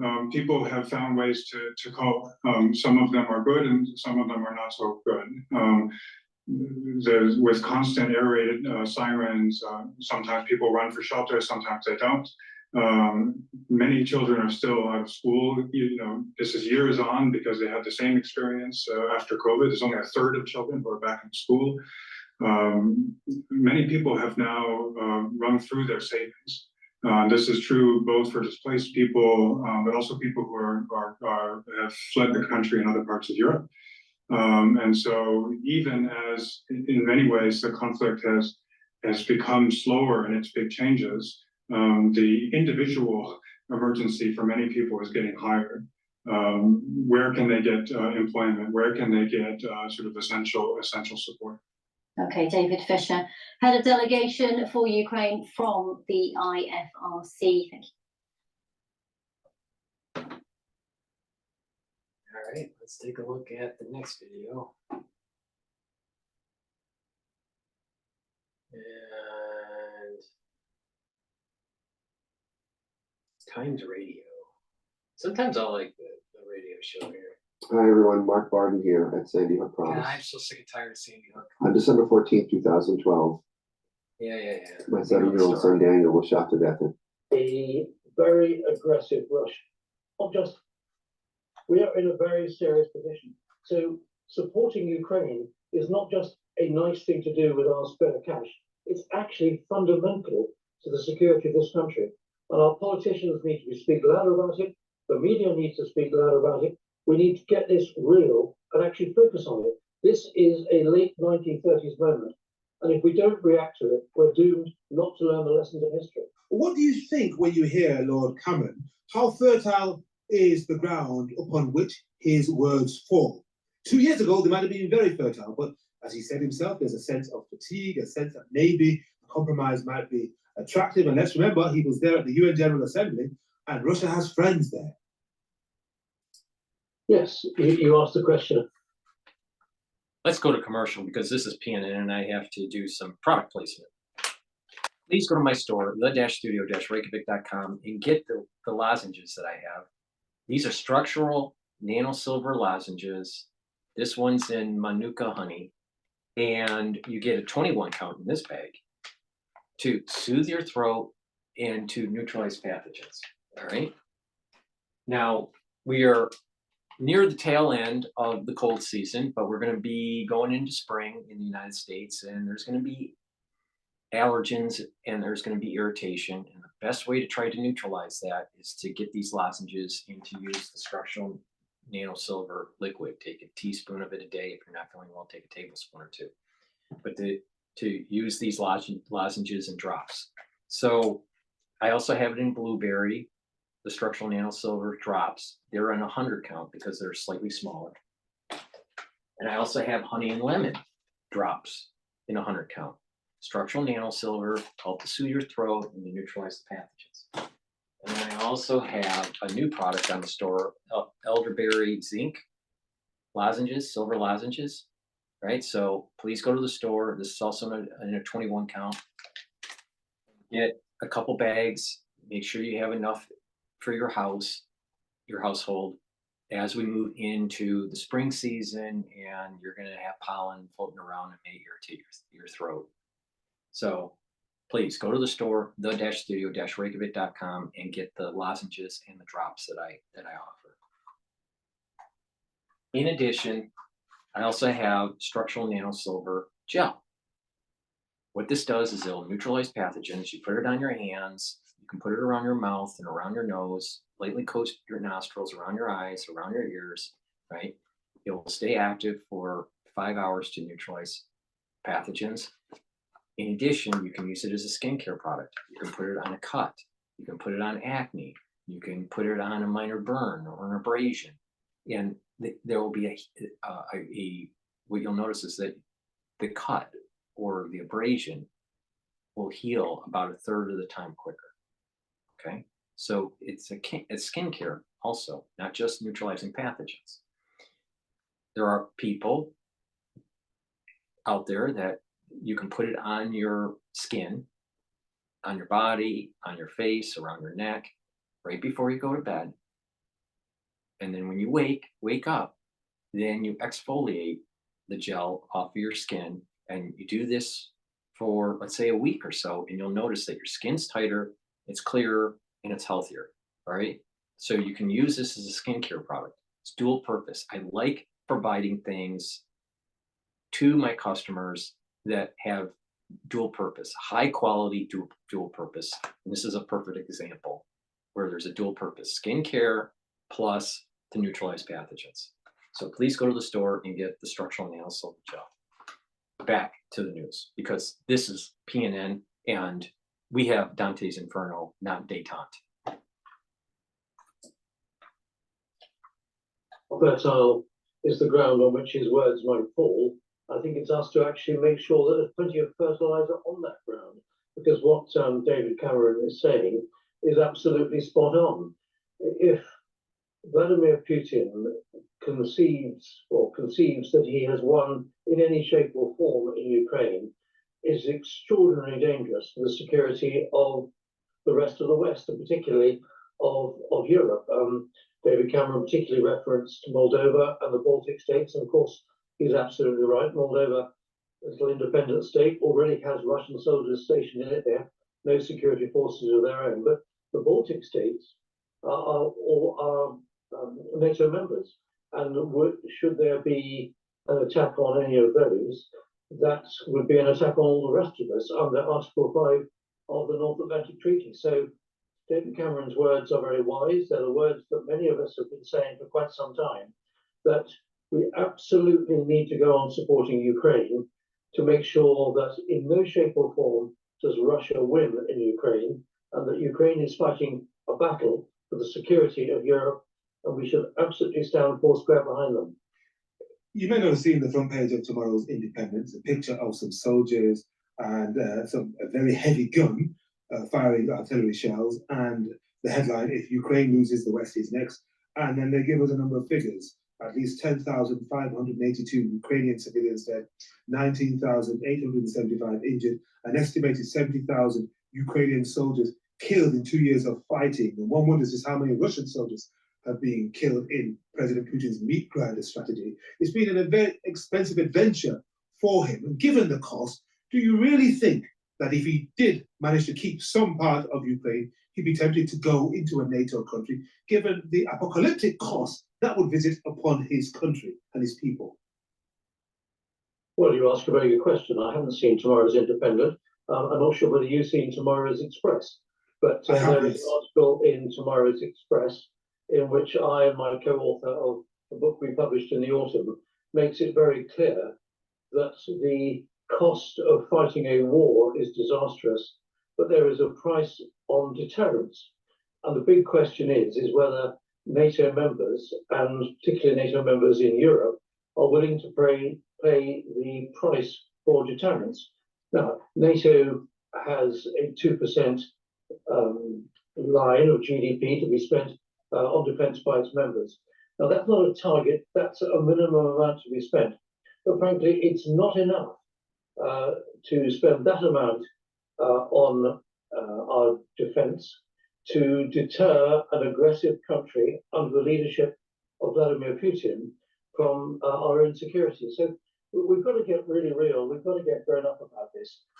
While Vladimir Putin is leading a very aggressive Russia, we should be fearful for our own security in Europe, notwithstanding other threats. When you build your online store with GoDaddy, it's easy to sell everywhere your customers shop. Notwithstanding other threats more widely across the world. Looking at the front page of the Telegraph, Britain to spend £250 million on artillery shells for Ukraine, and Ben Wallace, somebody who you'll know, the former Defence Secretary, calling on BAE Systems to step up operations at its Sunderland factory, producing 155mm shells. And then we've got Ukraine's Foreign Minister Dmytro Kuleba warning EU counterparts this week his armed forces would need 2.5 million artillery shells in 2024. To what extent would European and allied leaders be more keen and less fatigued if they felt Ukraine was making more progress than they have done thus far since the much vaunted counteroffensive last year? Henry, don't criticise their counteroffensive. Not criticising them, but I'm just talking about. Don't criticise their counteroffensive. Yeah. Criticise, if you will, the speed and enthusiasm by which NATO and Western countries were prepared to give them the equipment and the ammunition that they needed in the early part of last year. While we were dithering about whether we'd give them F-16s, Challenger 2s, Leopard 2s, the Russians weren't sitting on their backsides doing nothing. They were developing really comprehensive, deep and lengthy lines of defense. So when it came eventually to the point when the Ukrainians were prepared to launch their counteroffensive, they were launching themselves against really well-prepared defensive positions. It's not surprising they found it difficult to get through. So we've got to get realistic about this. Now, you mentioned the supply of artillery ammunition. It is a fact today that Russian ammunition factories are working 24/7 on 3 shifts around the clock. Question: how many ammunition factories do we have in this country, and what sort of shift regime are they on? We are not taking this seriously. Now, here's an historical fact, just very briefly. We had an aggressor in the 1930s, Hitler, and we chose to appease him until far too late did we begin to rearm. In this country, in 1935, we spent less than 3% of GDP on defense. In 1939, appeasement having failed, that shot up to 18%. In 1940, when we were fighting for our very survival, it was 46%. That's the disastrous cost of fighting a war. What price? Deterrence. Actually, currently, spending 2.3% of our GDP on defense is not giving us the deterrent contribution that we need. It should be 3, 4, or 5%, as it was in the Cold War. We're joking with ourselves if we think actually we're serious about facing down Vladimir Putin. This is a serious moment in our history, and whether we've got a general election coming up and social issues at home, health, education, all the rest of it are important, this is a really serious matter. And our politicians better blooming well wake up. And when you criticise our politicians, are you talking about UK politicians or politicians across Western Europe and indeed NATO leaders? I'm wondering where we are in the league table of support for Ukraine when you look at our colleagues, counterparts, partners in the EU and NATO. Boris Johnson claimed we were leading. looking at the 2% figure, which NATO wants its members to spend, only 10 or 11 or maybe now 12 have reached that figure. Big countries like France and Germany are still below that figure. Now we are above it at about 2.3%, but then actually you include creative gap accounting, things like pensions, like my pension being added into that, which actually I'm afraid I had nothing to military capability today. But we've got to get serious about it. Our defence budget is around about £50 billion a year. We're priding ourselves in this country that we have given Ukraine just under 5 billion over the last 2 years. Well, we've given them 5 billion. We're spending 50 billion a year. We're spending 180, 190 on health and social security. Just where are the priorities and what is serious and what really matters? Frankly, our politicians are kidding themselves if they're looking after the wider interests of this country and the wider interests of the security of Europe. We know how unpopular support for Ukraine is among some Republican factions on Capitol Hill. What about here? How ready would people be to see an increase in taxes in order to boost the defense budget, particularly if it was to help fund the Ukrainian war effort? Generosity towards the refugees from Ukraine notwithstanding. I mean, the big thing here is we're not just being generous in terms of overseas aid to Ukraine.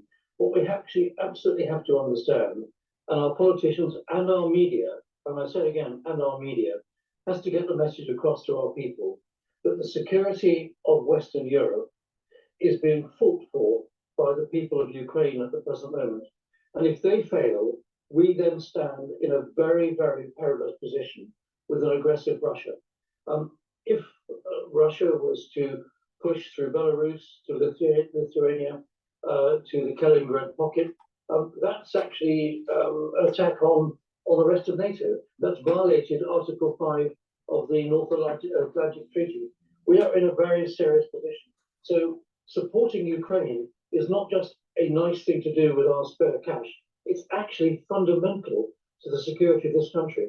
And our politicians need to speak louder about it. The media needs to speak louder about it. We need to get this real and actually.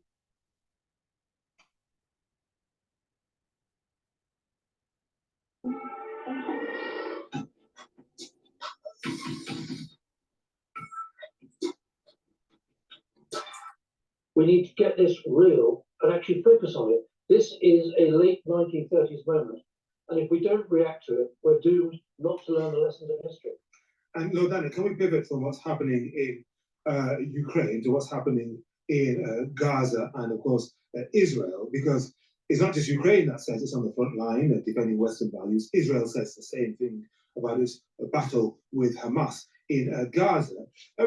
When you look at the Israeli defense strategy and the plan outlined today by the Prime Minister Benjamin Netanyahu for Israel to remain in Gaza as part of a long-term security settlement, what do you make of that? Well, the situation in Gaza between Hamas and Israel is clearly very concerning. There is no getting away from the fact that the events of the 7th of October were an outrage as far as Israel is concerned. Hamas is sworn to destroy Israel. Israel has the absolute right, guaranteed by the international community, to exist. The big issue, and this is the difficult issue, is that within what we understand as the just war concept, there are two issues. Is it right to fight? And are they fighting right? Well, yes, of course, Israel is right to fight, but are they fighting right? Well, with 29,000 Gazan citizens killed in the last 4 months, that's an horrific number of people. So inevitably, popular opinion has swung and is swinging further against Israel. But I can put this back in the wider conversation that we were having. As concerning as the issues in the Middle East are, frankly, it's up to Iran to dial this up or dial this down. Iran supports Hamas, Hezbollah, the Houthis, but does Iran really want a war with America and a war with the West? No, it doesn't. So I'm less concerned about what's going on in the Middle East. I'm less concerned about threats by China to Taiwan. But what really keeps me awake, if I choose to stay awake at night, is what's going on between Russia and Ukraine. because that's in the interest of all of us here in Western Europe. And how appalled are you by the prospect of a President Trump 2.0 from January 20th or whatever, 2025? The former Prime Minister Liz Truss would be cock-a-hoop, but how would you respond? Well, I know Liz Truss is a fellow resident of Norfolk, but I'm afraid I don't share her views on that. I would hope very much that the American judicial system, with so many civil and criminal charges out against Donald Trump, will actually have debarred him from being a presidential candidate come November. I think the prospect of having him back in the White House is an appalling prospect, and one that I don't look forward to one little bit.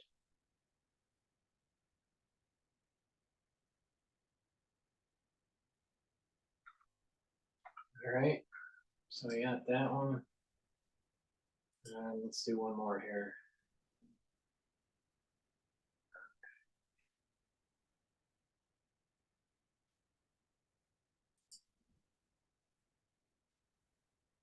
This one is Russia unleashes its strategic weapons to push NATO back to Ukraine, back in Ukraine. Hello and welcome to this edition of World at War. My name is Mohammed Saleh. The 2 years of the Russia-Ukraine war has changed the security calculus of Europe. And Moscow has used the Ukrainian battlefield to test out some of its most advanced weapon systems.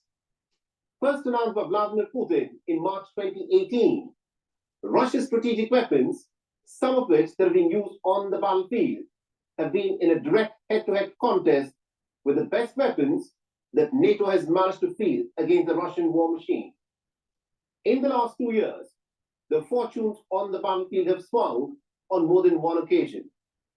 Russia's invasion of Ukraine was originally meant to be over in 3 days, but it has now entered into its 3rd year. The geopolitical realities on the ground have also changed.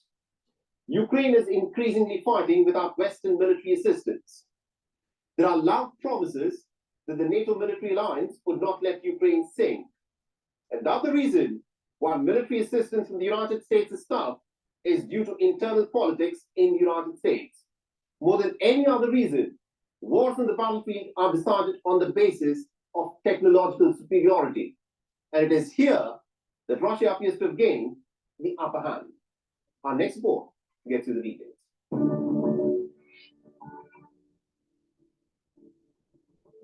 This is the reality of war.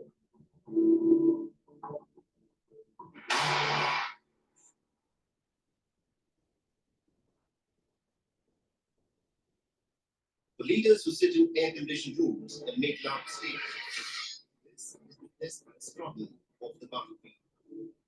Survive longer than your enemy. This dramatic footage that was released by the Ukrainian Defense Ministry shows a convoy of Russian tanks being ambushed and destroyed on the battlefield. But this video depicts just one incident of the battlefield, as the larger picture of the war that is playing out at the moment for Ukraine is very different. This is the scale of the devastation that has been wreaked on Ukraine. City after Ukrainian city, town after town, has been depopulated and the buildings here reduced to empty, burnt-out sheds. Can you imagine what this Ukrainian city must have looked like before the onslaught by the Russians? In the city of Avdiivka, that was most recently captured by Moscow, the Russian soldiers are carrying out mopping operations.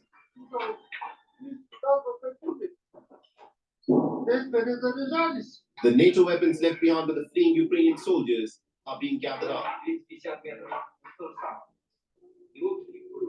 The mood in Kiev has soured.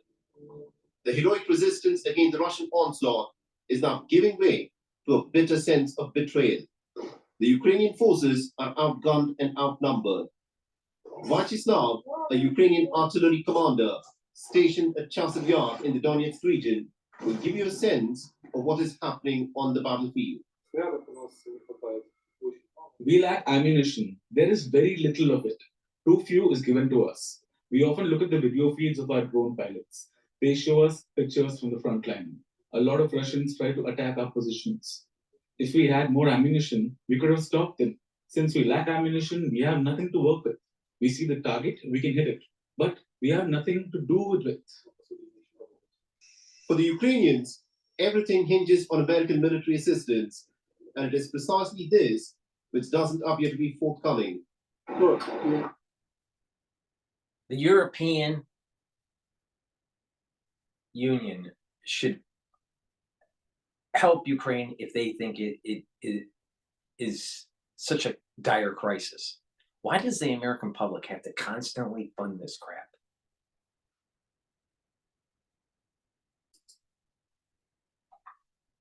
People fought so bravely and heroically. They put so much on the line. The idea that now, if you run out of ammunition, you walk away. What about the American policy right after the Berlin Wall falling, becoming more belligerent in poking the bear, even before Putin came into office? This catastrophe in Ukraine was the cause of the national security state and its failed strategic policy. I find it absurd. I find it unethical. I find it just country living we are as a country. So I'm going to fight to get them the ammunition they need and the capacity they need. So is it just American politics that has stopped more US aid for Ukraine? According to military experts, that may not be the complete truth. The last 2 years of the offensives and the counteroffensives that have played out on the battlefield point to a glaring reality that the Western leaders are not willing to publicly admit. In a contest of conventional weapons, Russia appears to gain an upper hand that at this moment has made the Ukrainian pushback to recover its lost territories is almost impossible. Russia has been using AI-powered missiles to autonomously detect, track, and destroy Ukrainian targets. And all this without any human involvement and direction. Russia has also extensively used the Kinzhal hypersonic missiles to strike targets even when they've been guarded by some of the most advanced Western anti-air defense systems, such as the Patriot missiles. Now, it's really important to pay attention to what I have to say, okay? There's a historical context. During the American Civil War in 1861 to 1864, during that period of time, there was something called the Gatling gun that was invented.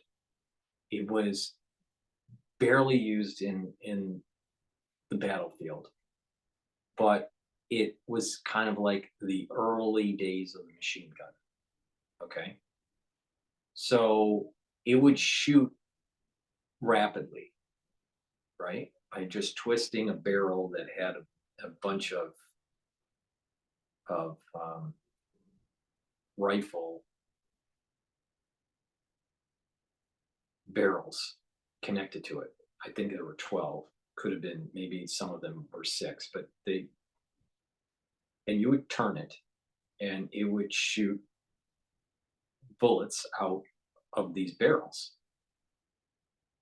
And it would deplete rapidly and then you would reload, right? It wasn't used on the battlefield that much, but it was a technology that was just starting. Another thing that was just starting was longer term trench warfare, where a side would start to dig in and it was hard to break the line, right? That was near the tail end of the war, all right? And these cannons became larger, all right, to be able to break through defenses, all right, and to help protect certain regions. So it was offensive and defensive capability with these larger cannons. This is all happening around 18 near the tail end, so around 1863 and 1864. Okay. The echo of the machine gun and trench warfare was in the Civil War, but wasn't heavily implemented because of just the dynamics that were happening at the time. Fast forward from 1864 all the way to 1914, World War I, and now you have really mechanized warfare. Everything is machine gun, right? And it's trench warfare. And it was a bloodbath during World War I. So the point that I'm making here is that each war, what comes out of it is a technology that may have not been heavily used in the era that it emerged from, but what will happen is that it will be implemented in the era of the next big conflict. The Gatling gun wasn't really used that much in the Civil War, but the machine gun was used heavily in World War I. That's my point. Airplanes were used a little bit in World War I, right? But it was heavily used in World War II. Tanks started in World War I and were heavily used in World War II. There was a submarine that was not very functional during even the Civil War, but submarines start to become an important feature in World War I, and especially in World War II, because of the improvement of the technology. And so we emerged out of the Middle Eastern War, right after post 9/11. We emerged out of that, and now we have drone warfare and autonomous warfare, better smart bombs. All right. And that is the technology that's going into World War III. Okay. And maybe even tactical nukes, right? Which is the tail end of World War I. Or I'm sorry, the tail end of World War II, where we have the nuclear age, right? So right at, near the tail end of World War II, we have the nuclear age, and that can be part of World War III, all right? So, but there was so much destruction that could be had with nuclear war that it led to certain types of strategic policies where there was this Cold War. All right, it didn't turn hot. And in some areas there were proxy wars, but it didn't end up with a nuclear detonation, all right, during the Cold War. So on the battlefield, right, that we know. So the whole point here is that there's a technology that emerges from an era that goes into the next war era, and that will be a heavily used technology. So in World War III, this drone warfare is going to be really, really big, all right? And autonomous and AI and all this stuff, right? And so we are now moving towards an era where a lot of things can happen very rapidly. And you don't have kind of that human discernment that may be important to de-escalate situation. All right, so just keep that in mind.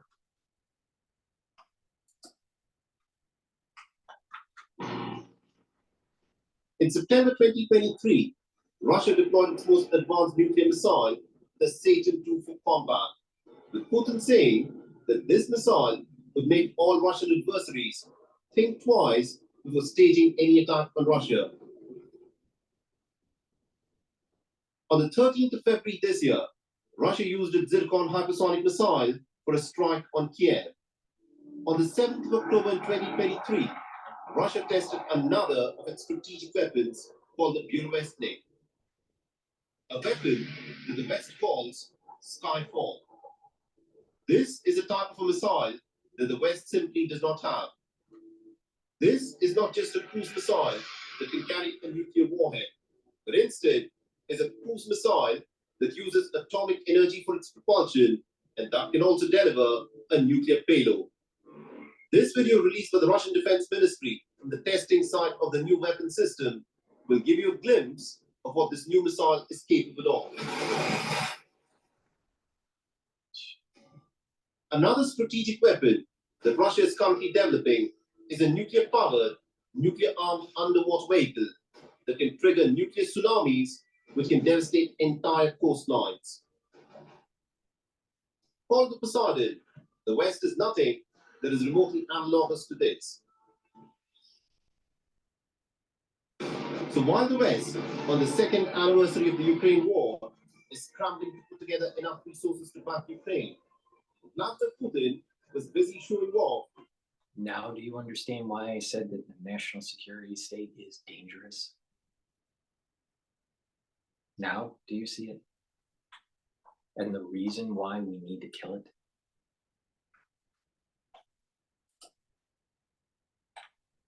Russia's new Tu-160M nuclear-capable strategic bomber.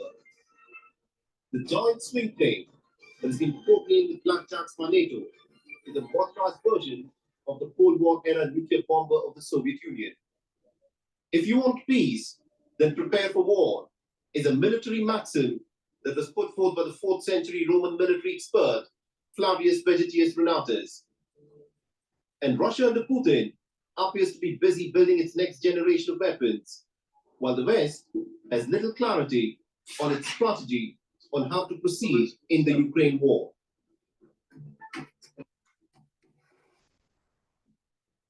Yemen's food. Let me go to commercial. This is PNN. And where else are you going to get the latest and greatest pontification about how the world is going up in flames? It's going to get really hot out there when we go to the World on Fire 3.0. So you're going to need deodorant. So please go to my store and get the all-natural deodorant from Rainbow Herbals. We have it in citrus and peppermint, lavender tea tree. So we have 2 different versions. It's made from essential oils from the Himalayas. You use it as a deodorant, but like I said, I like providing products to my audience that has dual purpose. This will help to detoxify your body because of the natural ingredients.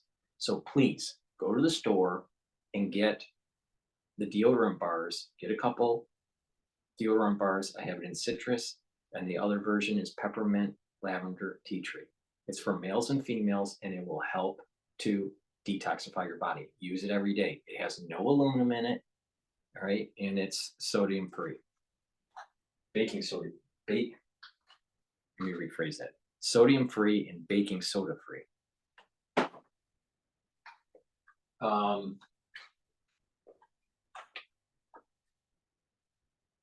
I have structural nano silver soaps. Help to neutralize pathogens. They're very high quality soaps. I have this in charcoal tea tree, also in lavender and peppermint. What's this one? Oatmeal spice. So please go to the store and get a couple bars of the soap. It's a very high quality product, and you'll be impressed. It's important to boost up your immune system, all right? We're going to start seeing a lot of bad news out there in terms of the economy, in terms of jobs, in terms of conflict, right? Domestically and internationally. And you need to boost up your immune system, all right? Especially through the aftershock of the crisis that we went through in 2020. A good way to do that is to get magnesium and zinc supplements from my store, the-studio-reykjavik.com. Link is in the description of this video. And boost up your immune system. Take magnesium and zinc every day. If you're not feeling well, take a double dose.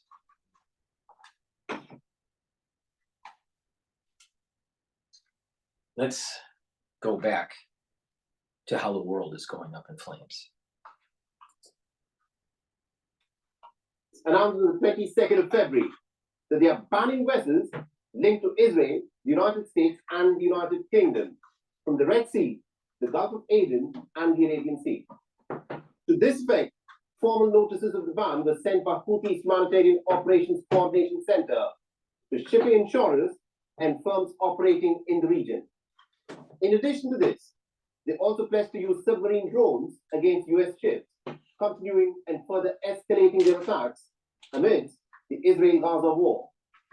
On the 19th of February, an American MQ-9 Reaper drone was shot down by the Houthis using a surface-to-air missile. Now, this is the second instance of an MQ-9 Reaper drone being shot down by the Houthis since the Israel-Gaza war erupted on the 7th of October. So how potent is the threat posed by the Houthis? And who is supplying the Houthis with such sophisticated weaponry? Our next point gets into the details. Following the start of the Israel-Hamas war in the Gaza Strip last October, Iran-aligned Houthis started firing drones and missiles towards Israel, most of which were intercepted. Changing tactics in November, they started targeting Israeli flagged or operated ships heading to the Israeli ports. Consequently, several shipping companies redirected their vessels around the southern tip of Africa, adding a further 3,000 to 3,500 nautical miles to their journeys, further delaying delivery times and incurring more costs. Almost 15% of global seaborne trade usually passes through the shortest shipping route between Europe and Asia. In response, the US and UK have carried out multiple rounds of airstrikes on the Houthi targets in Yemen.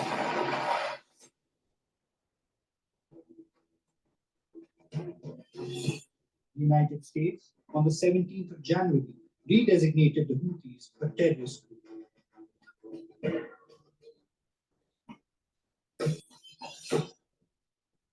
But the Houthis have remained defiant and the attacks on vessels have persisted. The attacks, Houthis say, are in solidarity with the Palestinians and in response to Israel's military operations in Gaza, which have killed almost 30,000 Gazans in 4 months. On Thursday, in 2 notices issued by the Houthis, they outlined a formalized ban in the Red Sea, the Gulf of Aden, and the unconventional warfare from Iran will kill millions of people. So 30,000 is a lot less than millions. It's time to get the job done before we kick the can down the road and unconventional warfare really takes hold.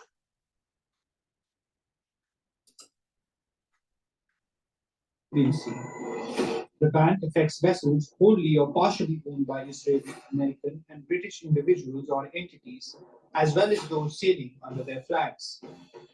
Announcing an escalation in these attacks, Houthi leader Abdul Malik al-Houthi also said the group had introduced submarine weapons in their attacks.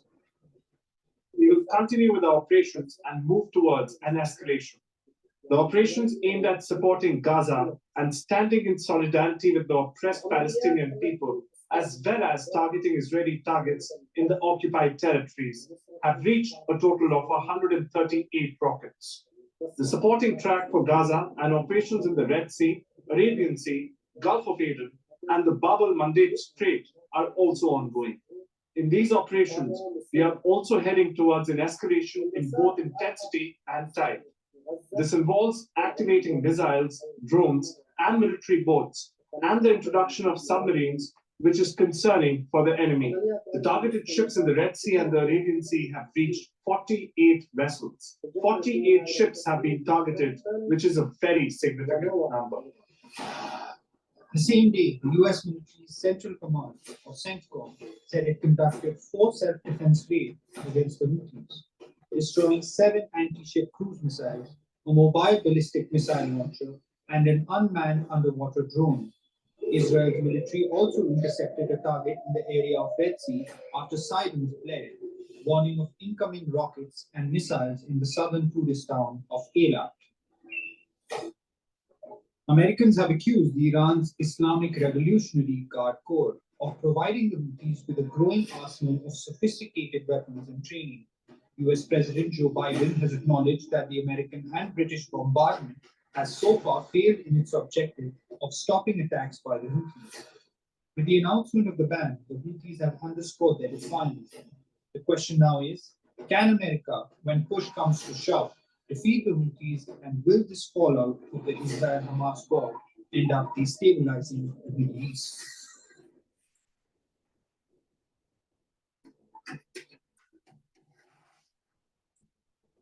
On the 20th of February. The reason why the nuclear fueled rocket, all right, not just a nuclear payload, but a nuclear fueled rocket, is so problematic to the American defense system is that it will be able to move around, all right, and be in well called dark zones where radar or defense systems are not deployed and kind of sneak around. All right. The old type of technology, or the we'll just say the more conventional type of technology is that you have a continental ballistic missile that launches from the US that goes to, let's say, Russia or to China. And so there's the 6-minute, 8-minute window. All right. Another conventional mean is to have a sub floating around somewhere, right, underwater, and then either shoot from underwater or shoot from the surface, and then attack and be close to the shore to reduce that 6 to 8 minute window. Another method is to have bombers in the air, at regular intervals to be able to deploy, and they are kind of hugging the coastline in the international waters. All right, that's primarily our missile defense strategy and our offensive missile strategy. All right, when I mean missile defense strategy, I mean if Russia decided to shoot first, what we would do. All right. If you use the term missile defense strategy to shoot down missiles, that's a whole different discussion. Okay, so we have an offensive strategy with nuclear weapons, and what would be our defensive response is the better way to put it. That's not fueled, but those missiles are not fueled by nuclear propulsion. Now, the reason why nuclear propulsion was a game changer in the subsystems, right? The marine, submarine systems, was that it could be underwater for a long time and go anywhere and didn't have to resurface for long periods of time. So the silent service, right? So there were talks back in the 50s to have planes that would just float around in the sky, right? Not float, but fly, where they didn't need to be refueled. And they would just run on nuclear power.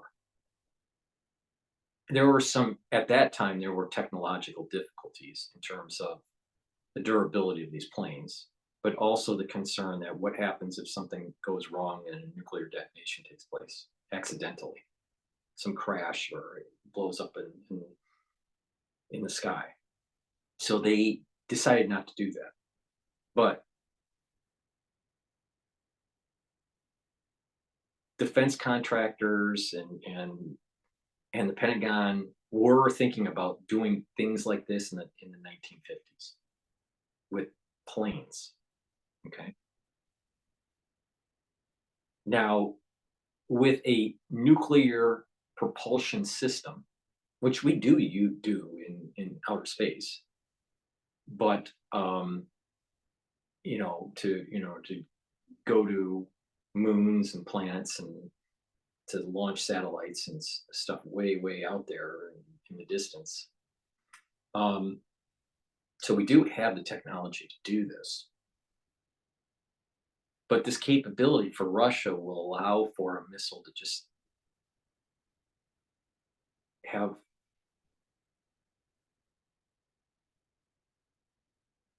a lot of energy to kind of just float around, right? The problem comes in is what happens when an accident happens. All right. And for this missile to be, there's two ways this can be used. Launch and evade radar or other means of detecting a missile launch, and then hit unexpectedly on the United States, or there's a signal that comes in, but it's seconds and there's no response time. If the response time isn't set, 7 or 3, let's say if a rocket is going to hit, not a rocket, but a continental ballistic missile, conventional, is launched, is detected, you have about 7 minutes for it to impact. So you have about a 5-minute window of what you're going to do as a countermeasure. All right. What happens when the warning is only 2 seconds? What do?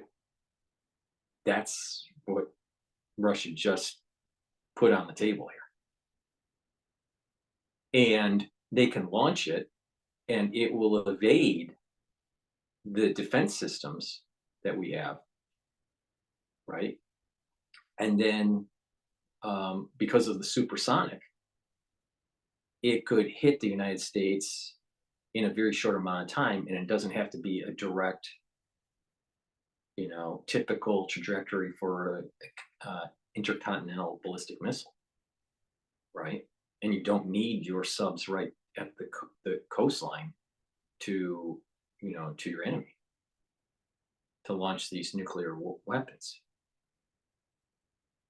So let's say it takes an hour or 2 or 3 hours or 4 hours and it's floating around, right? It's going in some sort of pattern, right? Determined by the AI, and then eventually gets to its target and hits it. And it's getting telemetry of weather patterns to try to prevent it from being deterred because of some sort of weather pattern. And the United States doesn't know it was launched 4 or 5 hours ago. And then all of a sudden, 2 seconds later, you know that it's there, and then it hits, and then a city's gone. That's the capability that they now have, or at least what they're saying they have. All right, so this is the reason why it changes the whole dynamic here. We wouldn't be at this crossroad if it wasn't for the national security state poking the bear and not integrating Russia when we could have for 3 decades. All right, so let's keep that in mind. Let's keep that in mind that we're at a dangerous crossroad here. Now, the drawback with this technology, right, is that as it's floating around, it could float around not just for fly around. This technology from Russia doesn't just float around for 4 or 5 hours. It could maybe float around for several days. What happens if an accident happens? It blows up in the air or has some problem with its weather telemetry and it tries to evade the weather, but it blows off course or whatever and blows up or hits a country that it wasn't supposed to. And we have a nuclear detonation, quote, by accident. So there's and that was part of the reason why the United States didn't want to use these bombers, these large bombers that were holding nuclear weapons, using nuclear power engines. So it's going to be scary times. the United Nations Security Council convened for an emergency meeting. The agenda of the meeting was the rapidly deteriorating security situation in Eastern Democratic Republic of Congo. The fighting between the government forces and the M23 rebels is intensified. At the meeting, the United States issued a warning to both Rwanda and the Democratic Republic of Congo that they must walk back from the brink of war. Kinshasa, the United Nations, and the Western nations have said that Kigali is actually supporting the rebels in a bid to control the vast mineral resources in the region, a charge that's been refuted by Kigali. Our next report gets you all the details. The Democratic Republic of the Congo, formerly known as Zaire, is Africa's second largest country. Though rich in valuable mineral resources, it ranks among the 5 poorest nations in the world. Compounding the problem for the impoverished nation is the insurgency in its east, which it has been battling for decades. It is estimated that more than 120 rebel groups are fighting with national armed forces for power, land, and valuable mineral resources. Preeminent among these is M23, a largely Tutsi rebel group linked with the neighboring Rwanda, though Kigali has repeatedly denied the charge. After several months of relative calm, intense fighting resumed last month around the city of Goma, the capital of the North Kivu province.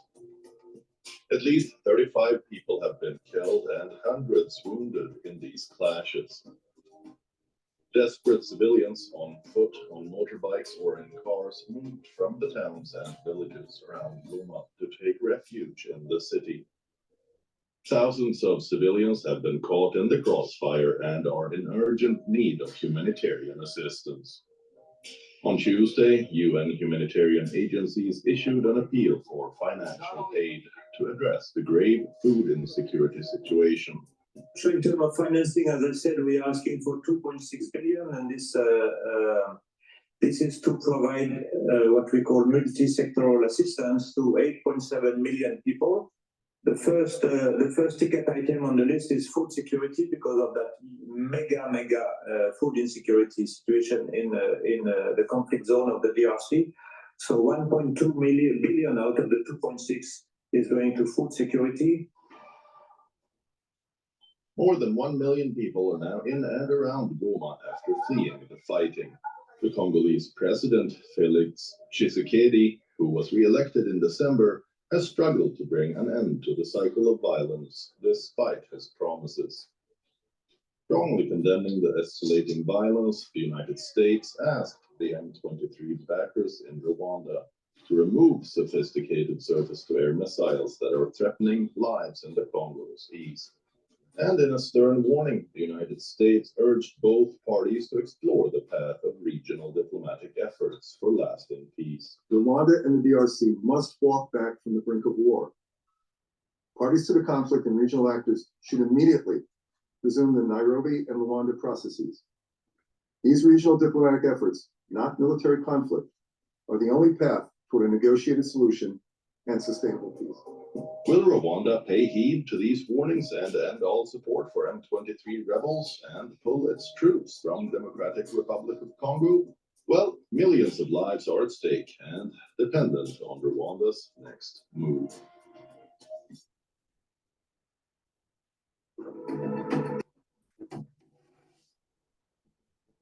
At least 26 combatants and an unconfirmed number of bystanders were killed in a tribal clash in Papua New Guinea's Highlands on the 18th of February.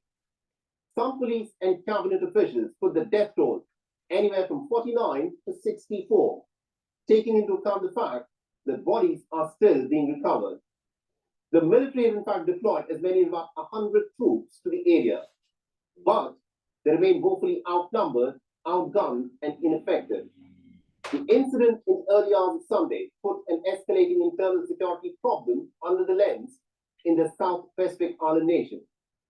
Recently, the strategically vital island nation has garnered close military attention from the rival powers.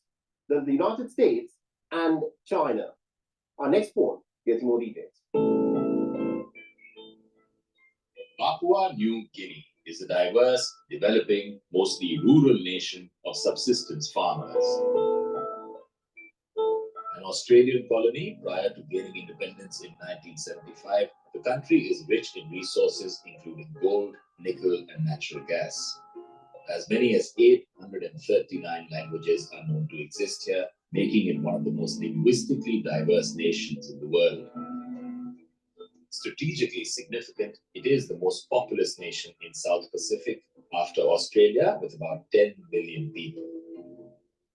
Historically, however, it has struggled to contain escalating tribal violence and civil unrest in remote regions. Tribal warfare in Papua New Guinea's highlands is a centuries-old affair, which again came to the fore on the 8th. Now, I know some people would disagree with me, but I'm going to say something that may be very profound to some. Perhaps the Georgia Guidestones were warning us about what the solution is after we go through the World on Fire 3.0.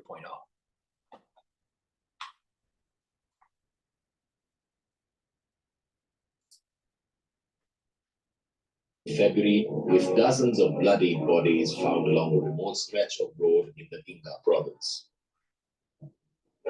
Prime Minister James Marape expressed deep concern and called on warring tribes to lay down their arms. Great concern for what is happening in Inga province. To lose one life, let alone many lives, does not evade our consciousness and our concern. As Prime Minister, I'm deeply moved by this. I'm very, very concerned. I'm very, very angry. I want to relate to youths who are holding guns up there. People outside who are sponsoring this, I will not be there to answer to you when you either die or when you face police and you respond to the rule of law.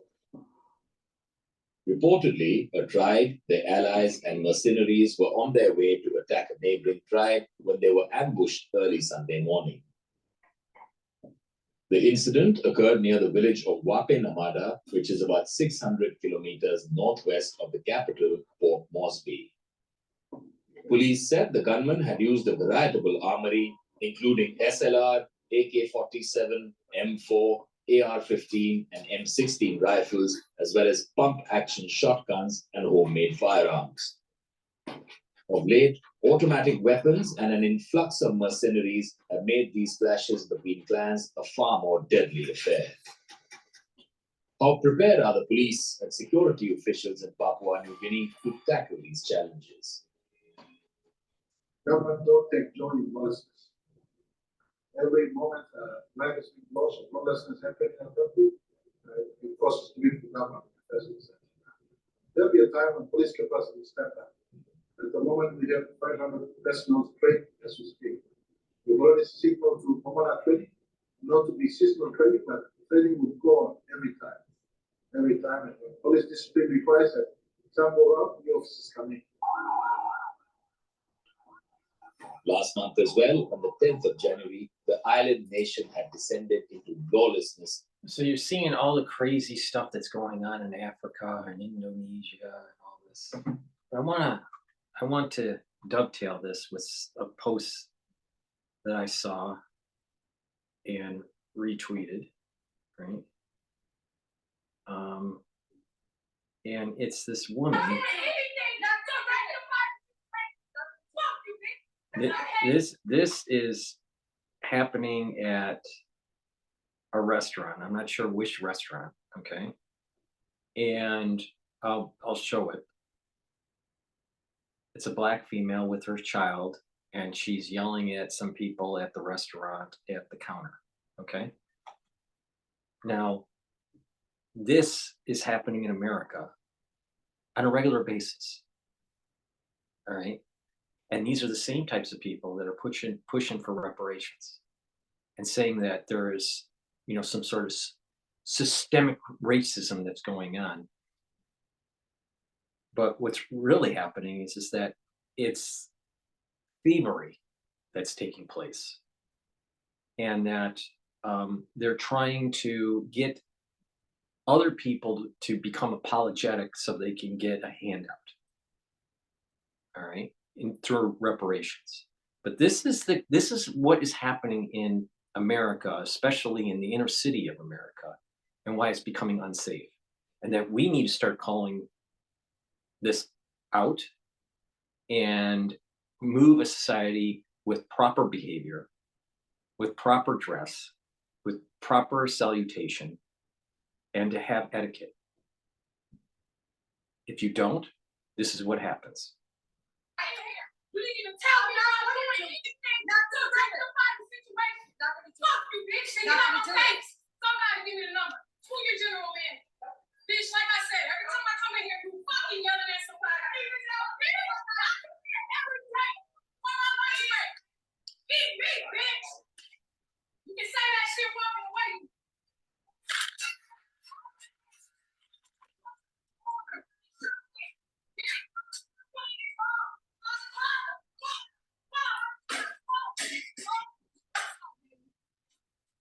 Now, pick it up, bitch.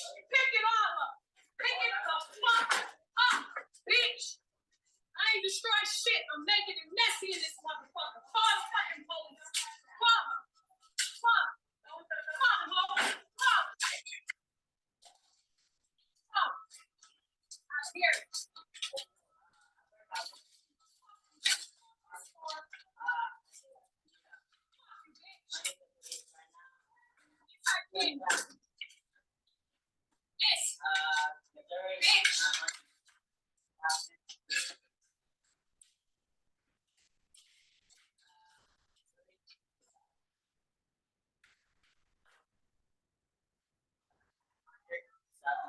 All I wanted to do was just order some food. Look what I gotta go through.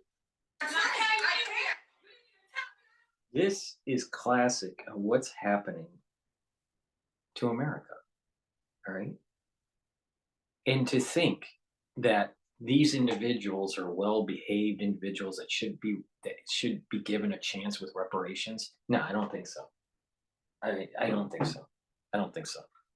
Spend some time in the inner city, just 3 days in New York, and you're gonna say, you know what, these people need to pull up their pants, start dressing appropriately, start using proper language. The country is falling apart because of loss of God, country, and family.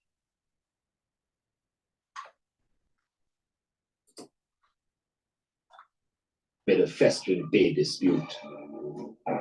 At least 15 people were killed in riots in the two biggest cities of Port Moresby and Lye as the crowds looted and burned shops.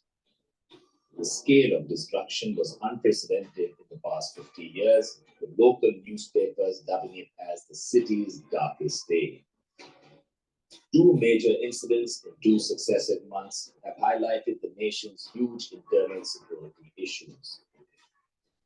It would be interesting to see how the island nation, located in a strategically significant part of South Pacific, deals with these challenges at a time when it is being courted by the United States, its ally Australia, and China seeking closer ties.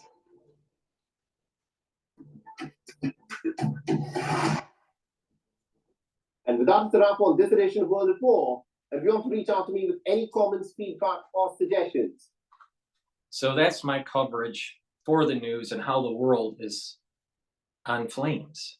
3.0, Dante's Inferno versus Detente. So please make sure that you go to my store, the-studio-reykjavik.com, get the great products that I offer to improve your health. You can purchase ebooks that I have published over the years. You can also get this new product that I have that you can start learning about how the body works by listening to my lectures and studying the PowerPoints that I create. I have created a module. It's a pulmonology module where you learn about the lung system in detail. There's 22 lectures with downloadable PDFs. There's a video lecture and a PDF for each section. There's 22 sections. Each day I upload a new lecture. So this module only costs you $50. When you make the purchase on my store, the-studio-reykjavik.com, under classes at the for the store, you pay $50 and you'll get an email for your unique password to be able to log in and see the videos and download the PDFs. It's a great way to learn about how the body works, and it's a great way to support my work.